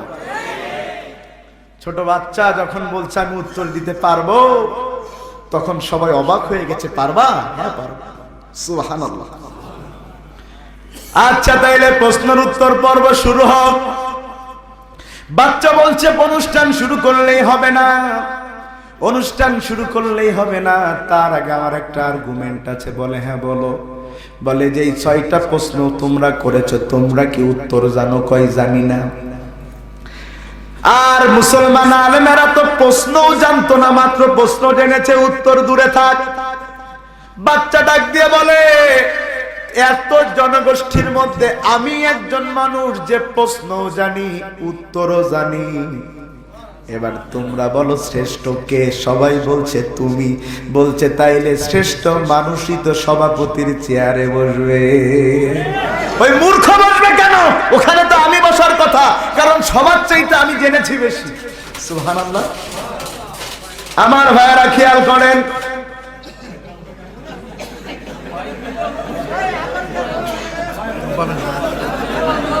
আচ্ছা আমার দিকে দেখেন, আল্লাহু আকবার, আল্লাহু আকবার। কষ্ট হচ্ছে না তো ভাই আপনাদের?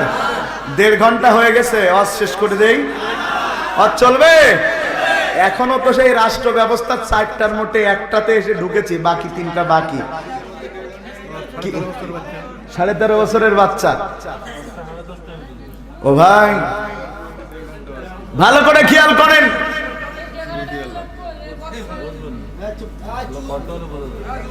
কি হচ্ছে, কি বক্সে কি হচ্ছে?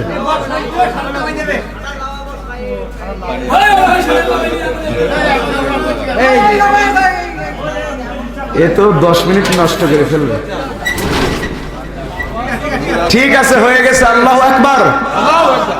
এই আওয়াজে ওয়াজ করা যায়? এ কি ধুলিয়ার বাজারের লোক মনে হচ্ছে? আমার সাতক্ষীরার মানুষ মনে হচ্ছে না? আল্লাহু আকবার, মাশাআল্লাহ। আমার ওয়াজের গতি তো ভাই 100 চলে। এখন যা ওয়াজ করতেছি গতি 10ও না। এই গতিতে আস্তে আস্তে করে যতদূর যাওয়া যায় আর কি। আমার 100 গতি শুনলে আপনার এখানে কেউ বসে থাকতে পারতেন না, দাঁড়িয়ে দাঁড়িয়ে স্লোগান দিতেন। হ্যাঁ, গতি বাড়ালে তো অ্যাক্সিডেন্ট করবে। এখন সমস্যা, কুয়াশার রাত, গতি বাড়ালে অ্যাক্সিডেন্ট করে, বুঝেছেন কথা? এখন কুয়াশার রাত। ও ভাই, যেই নেই কথা বলেছে সভাপতি চিন্তা করতেছে, আরে এত সাদে চেয়ারে তো আর থাকে না। কারণ লোক তো বুঝে ফেলেছে চেয়ারে বসার উপযুক্ত কে। কথা বলেন না কেন? সবাই বলে হ্যাঁ ওই ছোট বাচ্চাটা বসবে। সভাপতি সরে গেছে, ছোট বাচ্চাটা বসে পড়েছে। ছোট 13 বছর 6 মাসের বাচ্চা বলতেছে, তোমরা প্রশ্ন করেছিলে আমার আল্লাহ এখন কি করছেন, এটার উত্তর শুনে নাও। আমার আল্লাহ তোমার মতো মূর্খকে চেয়ার থেকে নামায়া আমার মতো ছোট্ট বাচ্চাকে কোরআনের সম্মানে সম্মানিত করে সভাপতির চেয়ার দান করেছে। সুবহানাল্লাহ। লাজবাব হয়ে গিয়েছে, কোনো উত্তর নাই, কোনো উত্তর নেই। তারা একেবারে অবাক হয়ে গেছে, কি ব্যাপার, কি ব্যাপার, কি কাজ করলো? তারা তো উত্তর দিতে পারে না, তারা অবাক হয়েছে। তারা বলছে 1 নম্বর প্রশ্নের উত্তরটা তো বুঝলাম, 2 নম্বরটা দাও। কয় 2 নম্বরটা কি? কয় তোমার আল্লাহ কোথায় আছে? তোমার আল্লাহরে তো দেখি না, তাইলে বিশ্বাস করব কেন? কয় এদিকে আয়। একজন কাছে আসছে, আসার পরে উল্টো পাল্টা ঘুষি শুরু। বুঝেন কথা? আচ্ছা, যদি আপনারা আপনার ইমামের কাছে প্রশ্ন করেন, যদি ইমাম উত্তর না দিয়ে মারে, বলবেন কোন জাতের ইমামে? কথা বলেন না? মারে বেচারা লাফাই, বলে মারেন কেন? কয় মারলে কি হয়? কয় লাগে। কয় কি লাগে? ব্যথা লাগে। কয় ব্যথা দেখা। সুবহানাল্লাহ করনা কা? কয় ব্যথা দেখা যায় না। কয় তাইলে তোর লাগে, আমি বিশ্বাস করি না। কয় হুজুর লাগুক আর না লাগুক, ব্যথা তো লাগে, না দেখে ব্যথা বিশ্বাস করি। তুমি যদি ব্যথা না দেখে বিশ্বাস করতে পারো, ইমানদার আল্লাহকে না দেখে তো আল্লাহরে বিশ্বাস করতে পারে। আচ্ছা বুঝলাম, তাইলে 3 নাম্বার প্রশ্নের উত্তর দেন, আল্লাহর আগে কে ছিল? কয় আবার একজন এদিকে আসো। কয় কারণ একবার যে মার দিয়েছে। কিছু মানুষ আছে লজ্জা নেই, আছে না সমাজে? 1 কান কাটলে গ্রামের কোন দিক দিয়ে যায়, আর যদি 2 কান কাটা থাকে? কিছু মানুষ আছে এই সমাজে এত লজ্জায় পড়ে, তারপর আবার লজ্জা কাটে না, সেই কাজ আবার করে। আবার যারা প্রতিবাদ করে ওদের ধরে মারে। কথা বলে না কা? ওই যে এক বাড়ি এক কর্মচারী ছিল, নাম তার কালু। নাম কি? কথা বলে না? কালু। তো ওই বাড়ির বাড়িওয়ালার বউ, বাড়িওয়ালি একটু মোটা সোটা আর কি, বুঝেন? আর জনমের খাওয়া খায়। স্বামীকে বলতেছে অনেকদিন গরম জিলিপি খাইনি, আগামীকাল ব্রহ্মরাজপুর বাজার থেকে 1 কেজি গরম জিলিপি কিনবা, আমি কালুকে পাঠিয়ে দেব, কালুর কাছে কিনে দিয়ে দিবা। কালু 1 কেজি জিলাপি নিয়ে বাড়ির দিকে যাচ্ছে। ভাই, ফাল্গুনের বাতাস আর গরম জিলিপি সেন্ট নাকে যেতে ও মাথা ঠিক থাকে? ও চিন্তা করতেছে আল্লাহ খাবো কি করি, এ খাবো কি করে, মাথায় মোটে ঢুকতেছে না। পরে চিন্তা করলো যা আছে কপালে 3-4 পিস দিই মেরে, 3-4 পিস মেরে দিয়ে 250 পরিমাণ খাওয়া শেষ। বাড়ি নিয়ে বাড়ি যে দিয়েছে সেই চাচি খালাম্মার কাছে, খালাম্মা এই যে 1 কেজি। কয় না, এ তো 1 কেজি না। বলতেছে হ্যাঁ 1 কেজি। বলছে আচ্ছা দে। খেয়েছে। বাড়ি বলতেছে রাতের বেলা স্বামীকে দিছিলে কতটুকু? কয় 1 কেজি। কয় জীবনেও 1 কেজি হয়নি, আমার খেয়ে পেট ভরিনি, আগামীকাল আবার 1 কেজি দিবা, কিন্তু 1 কেজি দিবা আর পিস গুনে দুবা। কি গুনে দুবা? যাতেও কালু খাইত না পারে। পরের দিন 1 কেজি মেপেও দেছে, পিসও গুনে দেছে। এখন যার একবার খাওয়া স্বভাব, ও তো করোনার তিরানো খাবে, বুলবুলির তিরানো খাবে, নার্গিসের তিরানো খাবে, যদি খাতি না পারে তাইলে ওই যে কি বলে ঘরের মধ্যে পালঙ্গের মধ্যে ঢুকাবে। খাওয়া স্বভাব, ও চিন্তা করতেছে আল্লাহ আজকে কেজিও গুনিয়ে দে, কেজিও মেপে দেছে, পিসও গুনিয়ে দেশ, খাবো কি করে। ও ভাই, যাদের শয়তানির উদ্দেশ্য, শয়তান কিন্তু ওদের বুদ্ধি দেয়, কথা বলে না, শয়তান বুদ্ধি সেই পিস গুনিয়ে দেছে, পেস তো গুনিয়ে দেয়নি। এ বোঝেননি, আজ তোর পিস খাওয়া দরকার, আজ তুই পিস খা, কি বলে পেস খা। আজকে পিস ঠিক রেখে পেস খেয়েছে। ও ভাই, প্রথম দিন পিস খেয়ে 250 গ্রাম, আজ পেঁয়াজ খেয়ে হাফ কেজি নেই, বলছে 1 কেজি, আর হচ্ছে যে 17 পিস, গুনে দেখতে 17 পিস, কিন্তু ওজন কালকে কম। বউ তো বুঝে ফেলে, আজকে রাতে স্বামীকে বলছে, স্বামী আগামীকাল আবার কিনে দেবা, কিন্তু পিসও গুনে দেবা, পেসও গুনে দেবা। ও খাই কি করে? কালুর তো বুদ্ধি কম না, ও চিন্তা করতেছে আল্লাহ খাবো কি করে, খাবো কি করে, খাবো কি করে, চিন্তা করতে করতে বসে পড়েছে একটা খেজুর গাছের নিচে। হঠাৎ খেজুর গাছের মাথায় চোখ, বড় বড় কাঁটা, গাছে উঠে কাঁটা পেড়ে প্রত্যেকটা পেছে ফুটো করেছে, ওর মধ্যে ঝোল চুষিয়ে চুষে খেয়ে সমান করে দিয়েছে। ও ভাই, যদি জিলাপির রস খেয়ে ফেলে, ও জিলাপির কোনো ওজন থাকে? আজ 250 গ্রাম, বোঝেননি? ও ভাই, প্রথম দিন পিস খেয়েছে 250, পরের দিন পেস খেয়েছে 500, এর পরের দিন রস খেয়েছে 750। যাদের খাওয়া স্বভাব, ওরা যে কোনো অবস্থায় খাবে, ওদের কোনো নাক লজ্জা নেই। এটার বাস্তবতা আরেকটু মিলাইন যে, তো তা মিলালাম না, এতটুকু তো বুঝে নেন। প্রিয় ভাইয়ের আমার, ওই প্রথম জন এইছে, দ্বিতীয় জন আর আসবে না।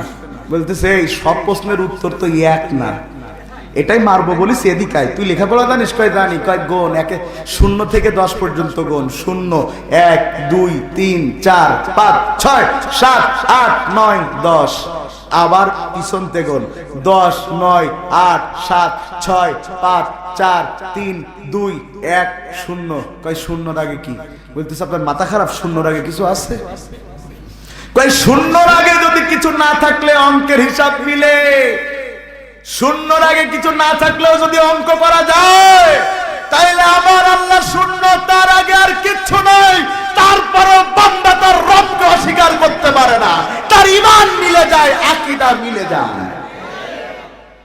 উত্তর শুনতেছেন? ছোট্ট বাচ্চা দিয়ে আল্লাহ ইসলামের বিজয় কেমনে দেয়? বলছে সেটা বুঝলাম, এবার বলো তোমার আল্লাহ কোন দিকে মুখ করে আছে? বলছে একটা মোমবাতি আনো, মোমবাতিতে একটু আগুন জ্বালাও, মোমবাতিটা জ্বলতেছে। বলতেছে আগুনের মুখ কোন দিকে? বলতেছে আগুনের আবার মুখ হয়, আগুন তো চারিদিকে। বলতেছে আল্লাহু নূরুস সামাওয়াতি ওয়াল আরদ। তোমরা কি জানো না? জানো না আমার আল্লাহ হচ্ছে নূর। আল্লাহর মুখ একদিকে না, আল্লাহর মুখ চারিদিকে। কারণ দুনিয়ার মালিক যদি কেউ হয়, সে যদি মানুষ হয়, সামনে তাকালে পিছনে দেখে না, ডাইনে তাকালে বামে দেখে না।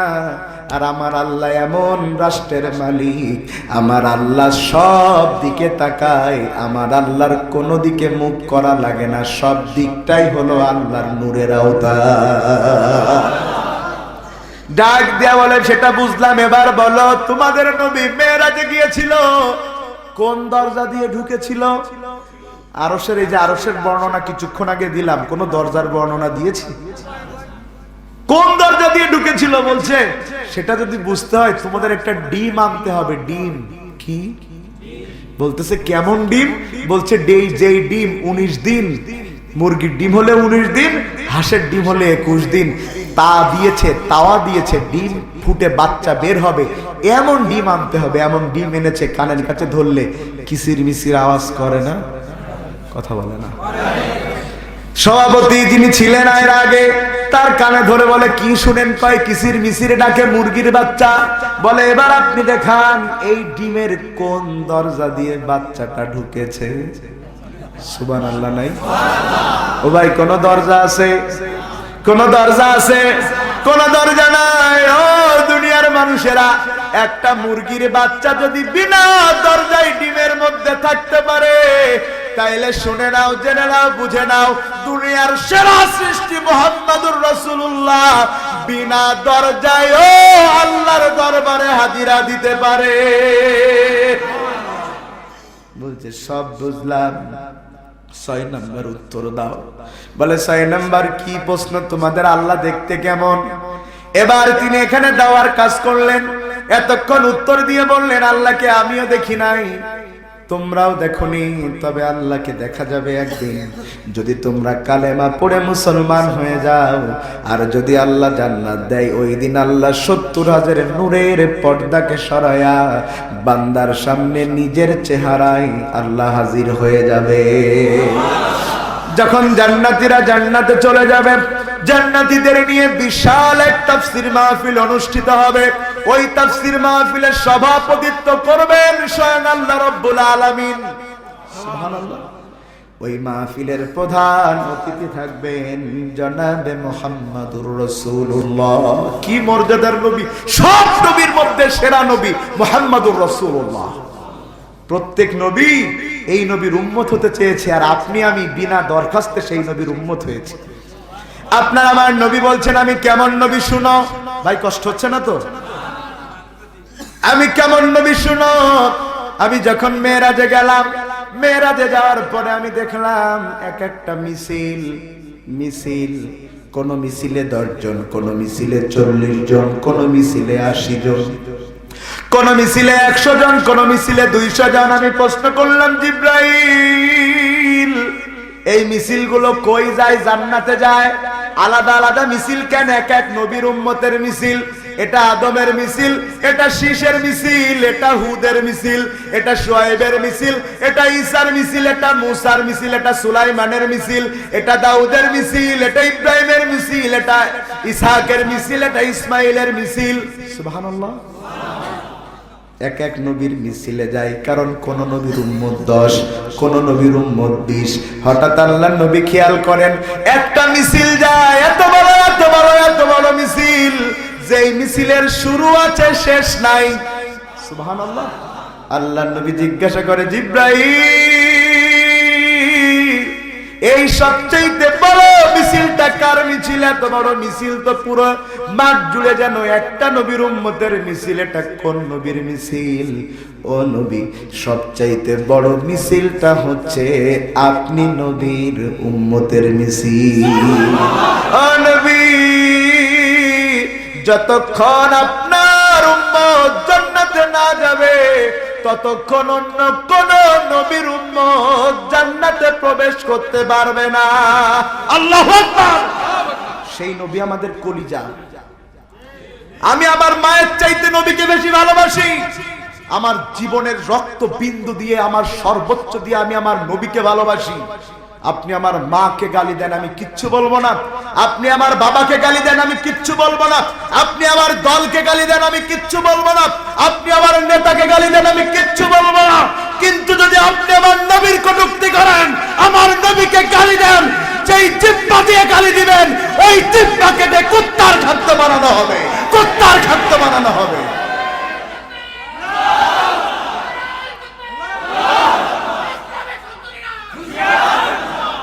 প্রিয় ভাইয়ের আমার, কারণ আমি সব জায়গায় ছাড় দিতে পারি, যার সুপারিশে জান্নাত সেই জায়গা আমি ছাড় দিতে পারি না। কি বলবো, একটু মনটাকে নরম করেন। সহিহ বর্ণনা, কিয়ামতের দিন ভাই ভাইকে ভুলে যাবে, মা সন্তানকে ভুলে যাবে, ছেলে বাবাকে ভুলে যাবে, পীর মুরিদকে ভুলে যাবে, নেতা কর্মীকে ভুলে যাবে। কেউ কারোর পরিচয় দিবে না, পরিচয় দিলেও ভুলে যাবে। সবার মুখে একটা শব্দ, ইয়া রব্বি ইয়া নফসি, ইয়া রব্বি ইয়া নফসি। আদম আলাইহিস সালামের মুখে ইয়া রব্বি ইয়া নফসি, মুসা আলাইহিস সালামের মুখে ইয়া রব্বি ইয়া নফসি, ঈসা আলাইহিস সালামের মুখে ইয়া রব্বি ইয়া নফসি। সব নবীর মুখে ইয়া রব্বি ইয়া নফসি, ইয়া রব্বি ইয়া নফসি। পুরো হাসর জুড়ে হাহাকার পড়ে যাবে, ইয়া রব্বি ইয়া নফসি। হঠাৎ শুনতে পাওয়া যাবে কে যেন অদূর থেকে একটা আওয়াজ করছে, ইয়া হাবলি ইয়া উম্মতি। পুরো মানুষের নজরটা সেদিকে চলে যাবে। সবার আওয়াজ যখন একমুখী, ইয়া রাব্বি ইয়া নাফসি, ইয়া রাব্বি ইয়া নাফসি, ঠিক সেই সময় একজনের আওয়াজ, ইয়া হাবলি ইয়া উম্মতি। আল্লাহ যখন বলবে নবী তোমার চাওয়া কি, নবী যেন সেই মাথায় দেয়া পাগড়ির আসলটা এইভাবে আল্লাহর কাছে দিয়ে বলবে, আল্লাহ সব নবীর চাওয়া দুনিয়াতে পূরণ করেছো, আমার কাছেও জানতে চেয়েছিলে দুনিয়াতে আমার চাওয়া কি, আমি বলেছিলাম দুনিয়াতে আমার চাওয়া না, আখিরাতে আমি আমার চাওয়াকে উঠিয়ে রাখলাম। ও নবী, ও আল্লাহ, আজকে তুমি আমার চাওয়া পূরণ করে দাও, আমার উম্মতকে তুমি জাহান্নাম থেকে মুক্ত করে জান্নাতে পাঠিয়ে দাও। কোথায় পাবেন এমন নবী? এই নবী তো আমাদের কলিজা, এই নবী আমাদের কলিজা। এই নবীর সুপারিশ ছাড়া যেহেতু জান্নাত হবে না, আমি সেই নবীর আদর্শ ছাড়া কোনো মানুষের আদর্শ মানতে পারি না। যেই নবীর নেতৃত্ব ছাড়া জান্নাতের মিছিলে যাওয়া যাবে না, সেই নবীর নেতৃত্বের দল ছাড়া অন্য কোন তাগুতের দল আমি করতে পারি না। কারণ আমার জানা দরকার নবীর আদর্শের মধ্যে, নবীর নেতৃত্বের মধ্যে, নবীর আনুগত্যের মধ্যে যদি জান্নাত থেকে থাকে, তাইলে দুনিয়াতে নবীর আদর্শের পক্ষেই থাকতে হবে। কারণ আপনি যখন কবরে যাবেন, প্রশ্ন করবে মান নাবিয়ুকা, কি উত্তর দিবেন যদি নবীর আদর্শ না মানেন? কি উত্তর দিবেন? যখন আপনি কবরে যখন আপনাকে রাখা হবে, পড়া হবে, কি পড়া হবে? বিসমিল্লাহি ওয়া আলা মিল্লাতি। তো যদি রাসূলের দলে কবরে যাওয়া লাগে, দুনিয়াতেও রাসূলের আদর্শের দল করা লাগবে। এটাই ইসলাম, এটাই ইসলাম। আমি সেই সমাজ ব্যবস্থার ধ্বংস চাই, আমি সেই সমাজ ব্যবস্থার ধ্বংস চাই যেই সমাজ ব্যবস্থার মধ্যে বিচার ব্যবস্থায় কোরআন থাকে না। আমি সেই সমাজ ব্যবস্থার ধ্বংস চাই যেই সমাজ ব্যবস্থায় 18 বছরের আগে বিয়ে করলে জেলে দেয়, কিন্তু 18 বছরের আগে প্রেম করলে কিচ্ছু বলে না। এমন সমাজ ব্যবস্থা আমি চাই না।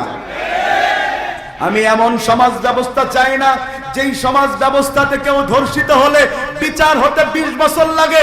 আমি এমন সমাজ ব্যবস্থা চাই না। আমি এমন সমাজ ব্যবস্থা চাই যেই সমাজ ব্যবস্থায় কেউ ধর্ষণ করলে প্রকাশ্যে পাথর মেরে হত্যা করা হয়। আমি এমন সমাজ ব্যবস্থা চাই। আমি এমন সমাজ ব্যবস্থা চাই না যেই সমাজ ব্যবস্থা ইমামের কথার চাইতে মসজিদ কমিটির সভাপতির কথার দাম বেশি। আমি এমন সমাজ ব্যবস্থা চাই যেই সমাজ ব্যবস্থা মসজিদ থেকে পরিচালিত হয়, কারোর ঘর থেকে পরিচালিত হয় না। এই সমাজের নাম ইসলামী সমাজ। কষ্ট হচ্ছে ভাই? জান্নাতে চলে যাবে জান্নাতীরা, সব জান্নাতীরা চলে গেছে। এবার প্রোগ্রাম শুরু হয়েছে, এক এক করে নবীরা বক্তব্য দিতে শুরু করেছেন। সব নবীর বক্তব্য শেষ, এবার বক্তব্য দিলেন দাউদ আলাইহিস সালাতু ওয়াস সালাম। দুনিয়ার মধুর কণ্ঠ আল্লাহ তাকে দান করেছেন। কি মধুর কণ্ঠ!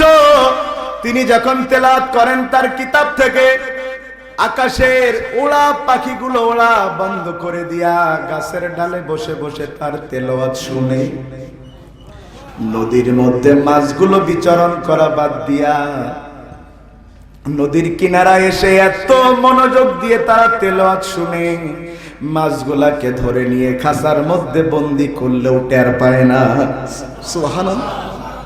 এই নবীর কণ্ঠের চাইতে আপনার আমার নবীর কণ্ঠ আরো সুন্দর। সুবহানাল্লাহ বলবেন না?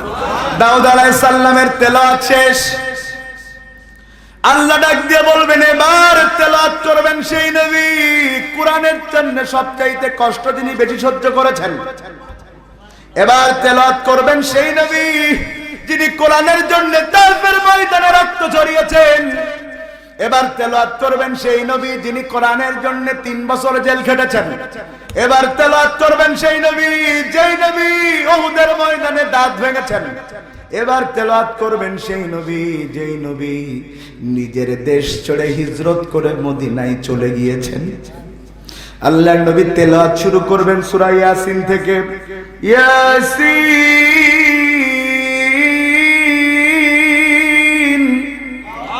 ওয়াল কুরআনিল হাকীম।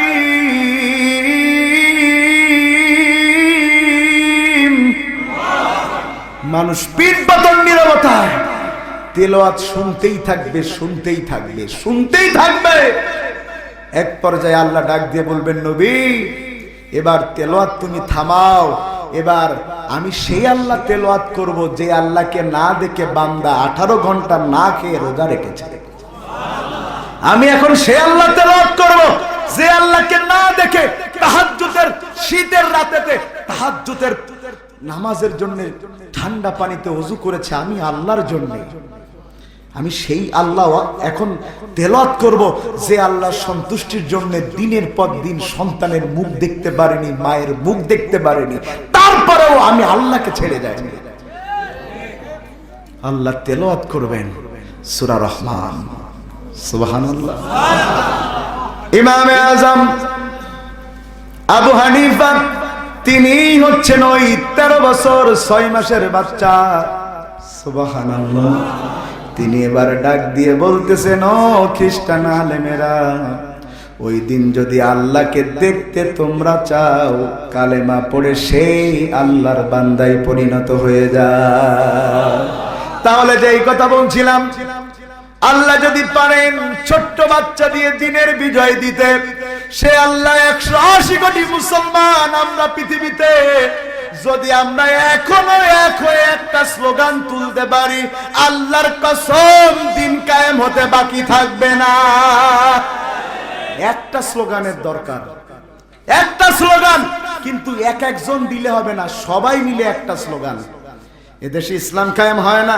আপনি নাস্তিকদের গালি দেন, অমুকের গালি দেন, তমুকের গালি দেন, আমি আমার অ্যানালাইসিস বলছি, এদেশে ইসলাম কায়েম হয় না। এর জন্য রাম বাম নাস্তিক যত না দায়ী, তার চাইতে এক শ্রেণীর হুজুররা বেশি দায়ী। কারণ এদেশে হুজুর বাদ দিলে লোক নেই। কথা বলেন না কেন?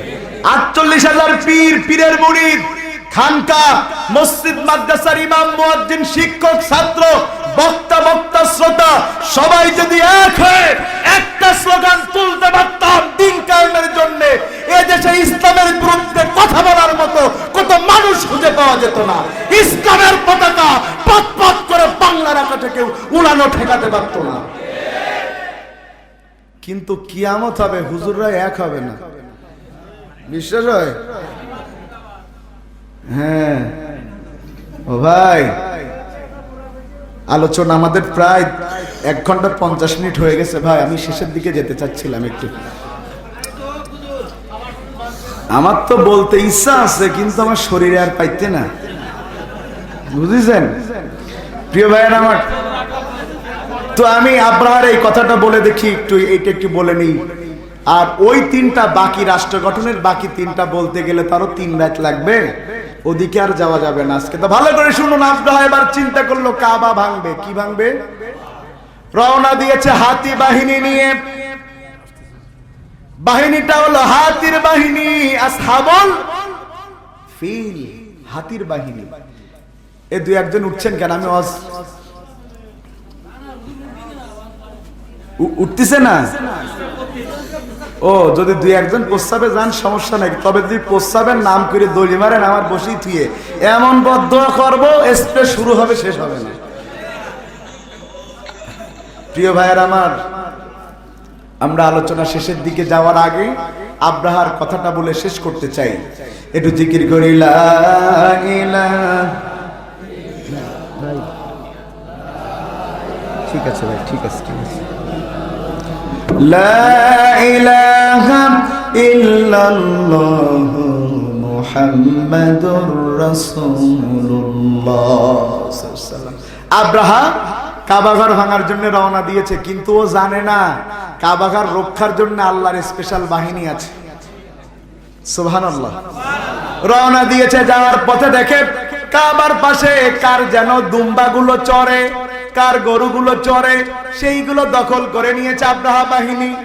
এই দুম্বার কারণ এই দুম্বা রাসূলের দাদা আব্দুল মুত্তালিবের। ও ভাই, এবার কাবার কাছে যেয়ে তারা কাবা ভাঙবে, কিন্তু সেই সময় নিয়ম ছিল অনুমতি না নিয়ে যুদ্ধ শুরু করা। 2 গ্রুপ থাকবে, অনুমতি হবে, 1-1 করে পাঠাবে, যুদ্ধ শুরু হবে। আব্দুল মুত্তালিবকে ডেকে পাঠিয়েছে, আমরা কাবা ভাঙবো, তোমরা কি বাধা দিতে চাও? আব্দুল মুত্তালিব বলছে, সে ওয়াজ পরে, তুই যে আমার দুম্বা নিয়ে আসিস তাই ফেরত দে, ফেরত দে। বলতেছে কোন ধরনের লোক? কাবা ভেঙে ফেলবো, কাবার খাদেম সেদিকে খেয়াল নেই, ওনার খেয়াল দুম্বা বলতেছে এই দুম্বার মালিক আমি, ওটার রক্ষার দায়িত্ব আমার। কাবার মালিক যে, সে কাবা রক্ষা করবে, তুই যা। সুবহানাল্লাহ কয় না? কি বিশ্বাস, কি বিশ্বাস! আব্রাহা চিন্তা করলো কি আনন্দ, কেউ তো বাধা দেয়ার নাই। মুত্তালিব তার গরু ছাগল নিয়ে চলে গেছে, আমি এখন একা রয়েছি। এখন আমার বাহিনী ভাঙতে যাবে। হঠাৎ আকাশের দিকে খেয়াল করে দেখে মেঘের মতো একটা কি যেন নিচের দিকে নামতে শুরু করেছে। আব্রাহা কোনো কেয়ার না করে ডোন্ট কেয়ার হয়েছে, চলতে শুরু করেছে। হাতি নিয়ে হাতির পা দেবে গেছে। দেবিয়ে দিয়েছেন কে? আরো জোরে বলেন কে? পা দাবিয়ে দিয়েছেন আল্লাহ। এবার আকাশের পাখিগুলা নাম কি? কিন্তু তাফসিরে কোথাও আবাবিল পাখি বলা হয় নাই, এটা আমরা বানিয়েছি। ওয়ারসালা আলাইহিম তয়রান আবাবিল, তার মানে আমরা বলি আবাবিল পাখি, কিন্তু আবাবিল মানে আবাবিল পাখি না, আবাবিল মানে ঝাঁকে ঝাঁকে। আবাবিল মানে কি?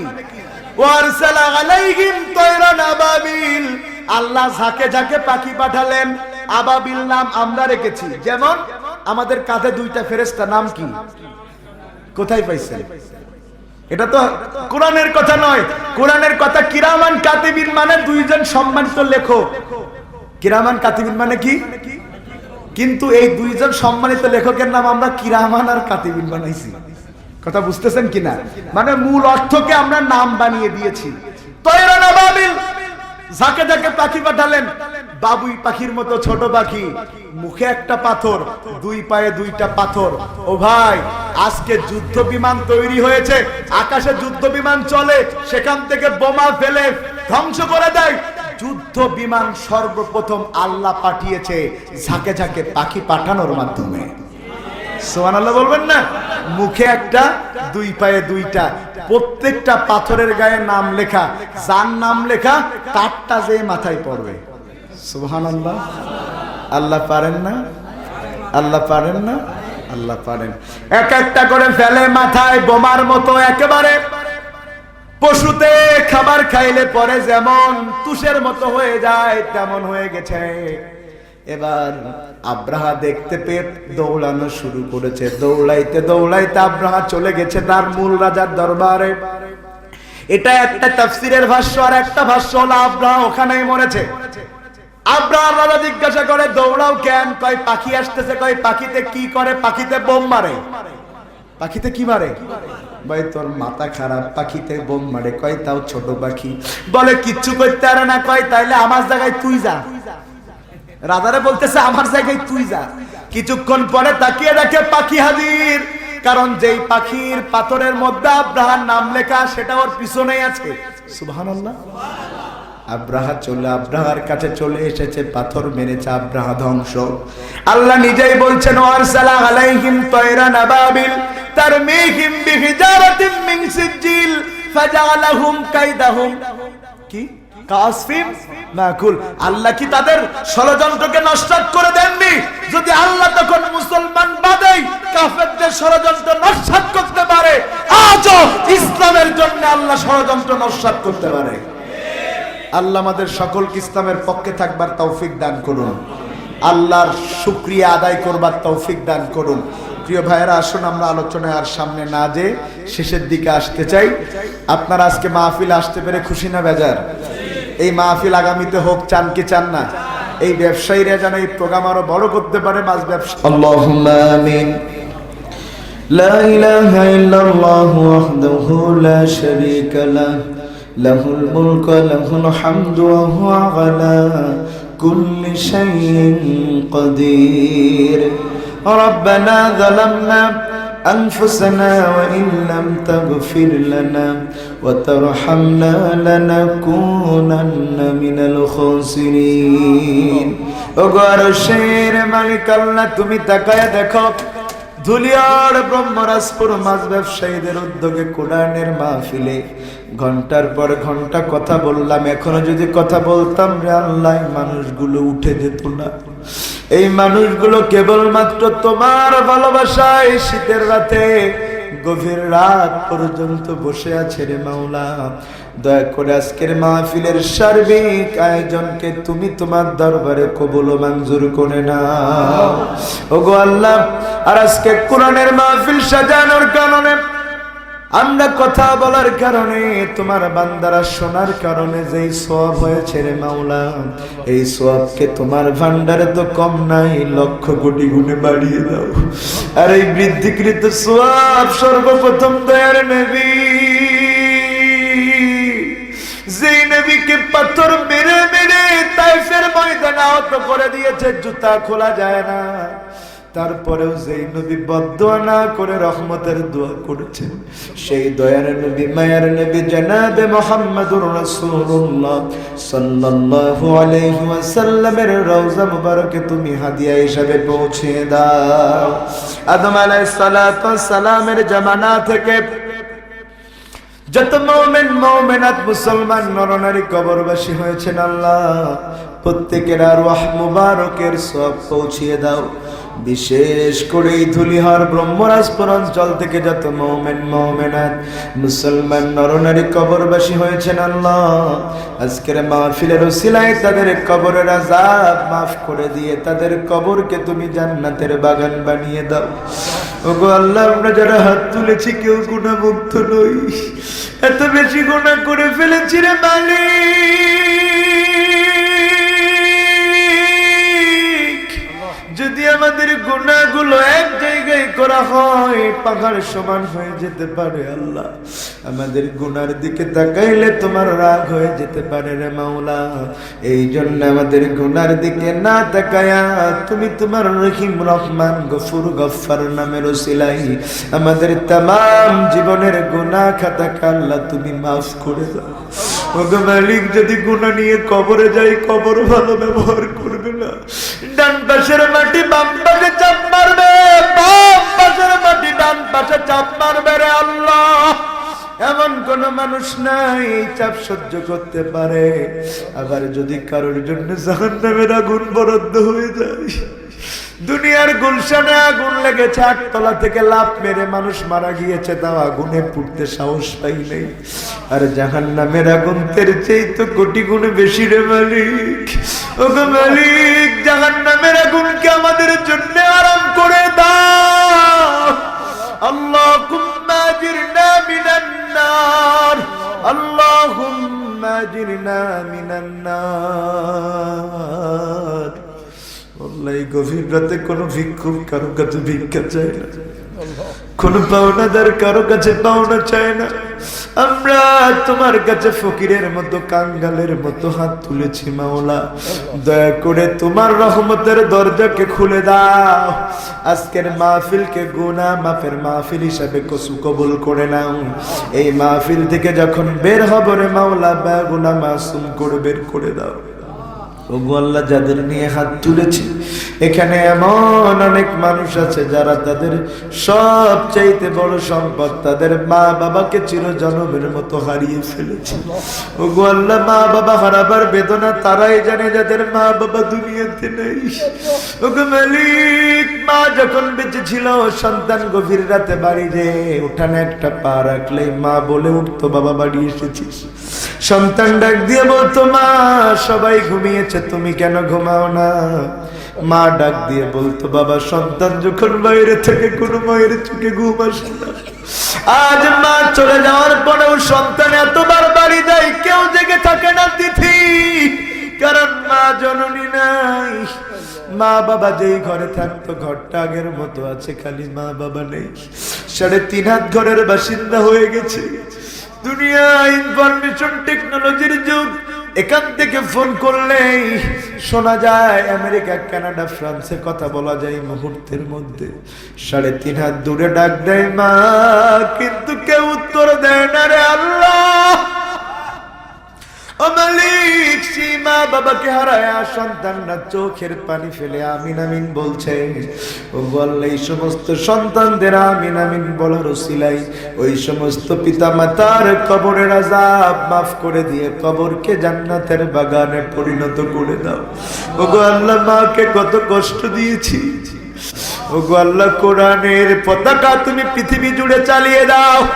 ও মালিক, আজকের মাহফিলে যারা এসে হাত তুলেছেন, যারা অসুস্থ আছে শেফায়ে কামেলা দেন করে দেন, যারা ঋণগ্রস্ত আছে আল্লাহ ঋণ মুক্ত করে দেন, যারা ছাত্র ছাত্রী আছে মেধা ভালো করে দেন। ওগো মাওলা, যে সমস্ত ভাই বোনের বিয়ে হয় না বিয়ের ব্যবস্থা করে দেন, যেই সমস্ত বোনদের সন্তান হয় না আল্লাহ সন্তান দান করে দেন। এই সমস্ত ব্যবসায়ীদের হালাল রোজগারে তুমি বরকত দান করে দাও। ওগো মালিক, এই দুলিয়ার ব্রহ্মরাজপুর মাছ ব্যবসায়ী ভাইদের ব্যবসায় বরকত দাও। ও মাওলা, আজকের মাহফিলের প্রধান অতিথি উপজেলা চেয়ারম্যান, ওগো আল্লাহ, বিশেষ অতিথি চেয়ারম্যান সাহেব, বিশেষ অতিথি বিশিষ্ট ব্যবসায়ী রশিদ সর্দার, সভাপতি সম শহীদুল ইসলাম, আল্লাহ প্রত্যেককে কবুল করো। আজকের মাহফিলের পরিচালক প্রফেসর শেখ আব্দুল ওহাব সাহেব, আল্লাহ তিনি পরিচালনা করেছেন বড় সুন্দর। আল্লাহ, যারাই কোরআনের মাহফিলকে প্রাণবন্ত করেছেন প্রত্যেককে কবুল করে নেন। যারা টাকা দিয়ে পয়সা দিয়ে আজকের মাহফিলকে সুন্দর করলেন, এটার বিনিময়ে তাদের দুনিয়া আখিরাতকে আপনি সুন্দর করে দেন। ওগো আল্লাহ, আমার আগে আলোচনা করলেন আমার বড় ভাই মনিরুল ইসলাম ফারুকী, সারা দেশে কোরআনের কথা বলেন, ভারতেও বলেন। আল্লাহ, তার কণ্ঠকে আপনি হেফাজত করেন। ওগো আল্লাহ, সমস্ত বিপদ আপদ থেকে আপনি হেফাজত করে কোরআনের কথা নির্ভীকভাবে বলার তৌফিক দেন। কথা বললেন মাওলানা মুজাম্মেল হক, আল্লাহ তাকেও আপনি কবুল করেন। কথা বললেন প্রিয় হাবিবুল্লাহ বাহার হাবিবি, ওগো আল্লাহ, প্রিয় ছোট ভাইকে তুমি দ্বীনের দায়ী হিসাবে কবুল করো। ওগো আল্লাহ, আমার প্রিয় আশরাফুজ্জামানকে তুমি দ্বীনের দায়ী হিসাবে কবুল করো। ওগো আল্লাহ, সর্বশেষ দোয়া করি, জানি না কার কাফনের কাপড় বাজারে এসেছে, আমরা জানি না রে মালিক, কে আগে আমাদের মধ্যে দুনিয়া থেকে বিদায় নিবে, কার খাটিয়া আগে সবার আগে কবরের দিকে যাবে। ওগো মাওলা, তোমার কাছে কামনা, প্রকৃত ইমানদার নামাজি না হওয়া পর্যন্ত আমাদের দেহখানাকে কাফনের কাপড়ে মুড়িয়ে দিও না। এমন মৃত্যু আমাদের দিও না রে মালিক, যেই মৃত্যুতে সন্তান জানাজা পড়তে পারে না। এমন মৃত্যু দিও না রে মালিক, যেই মৃত্যুতে লাশ ধোয়ানোর মানুষ পাওয়া যায় না। বরং তুমি আমাদেরকে তাহাজ্জুদের নামাজের সিজদায় মৃত্যু দাও। ওগো আল্লাহ, তাহাজ্জুদের সিজদায় মৃত্যু দাও। ওগো মালিক, যখনই মারা যাই ইমানি মৃত্যু দাও।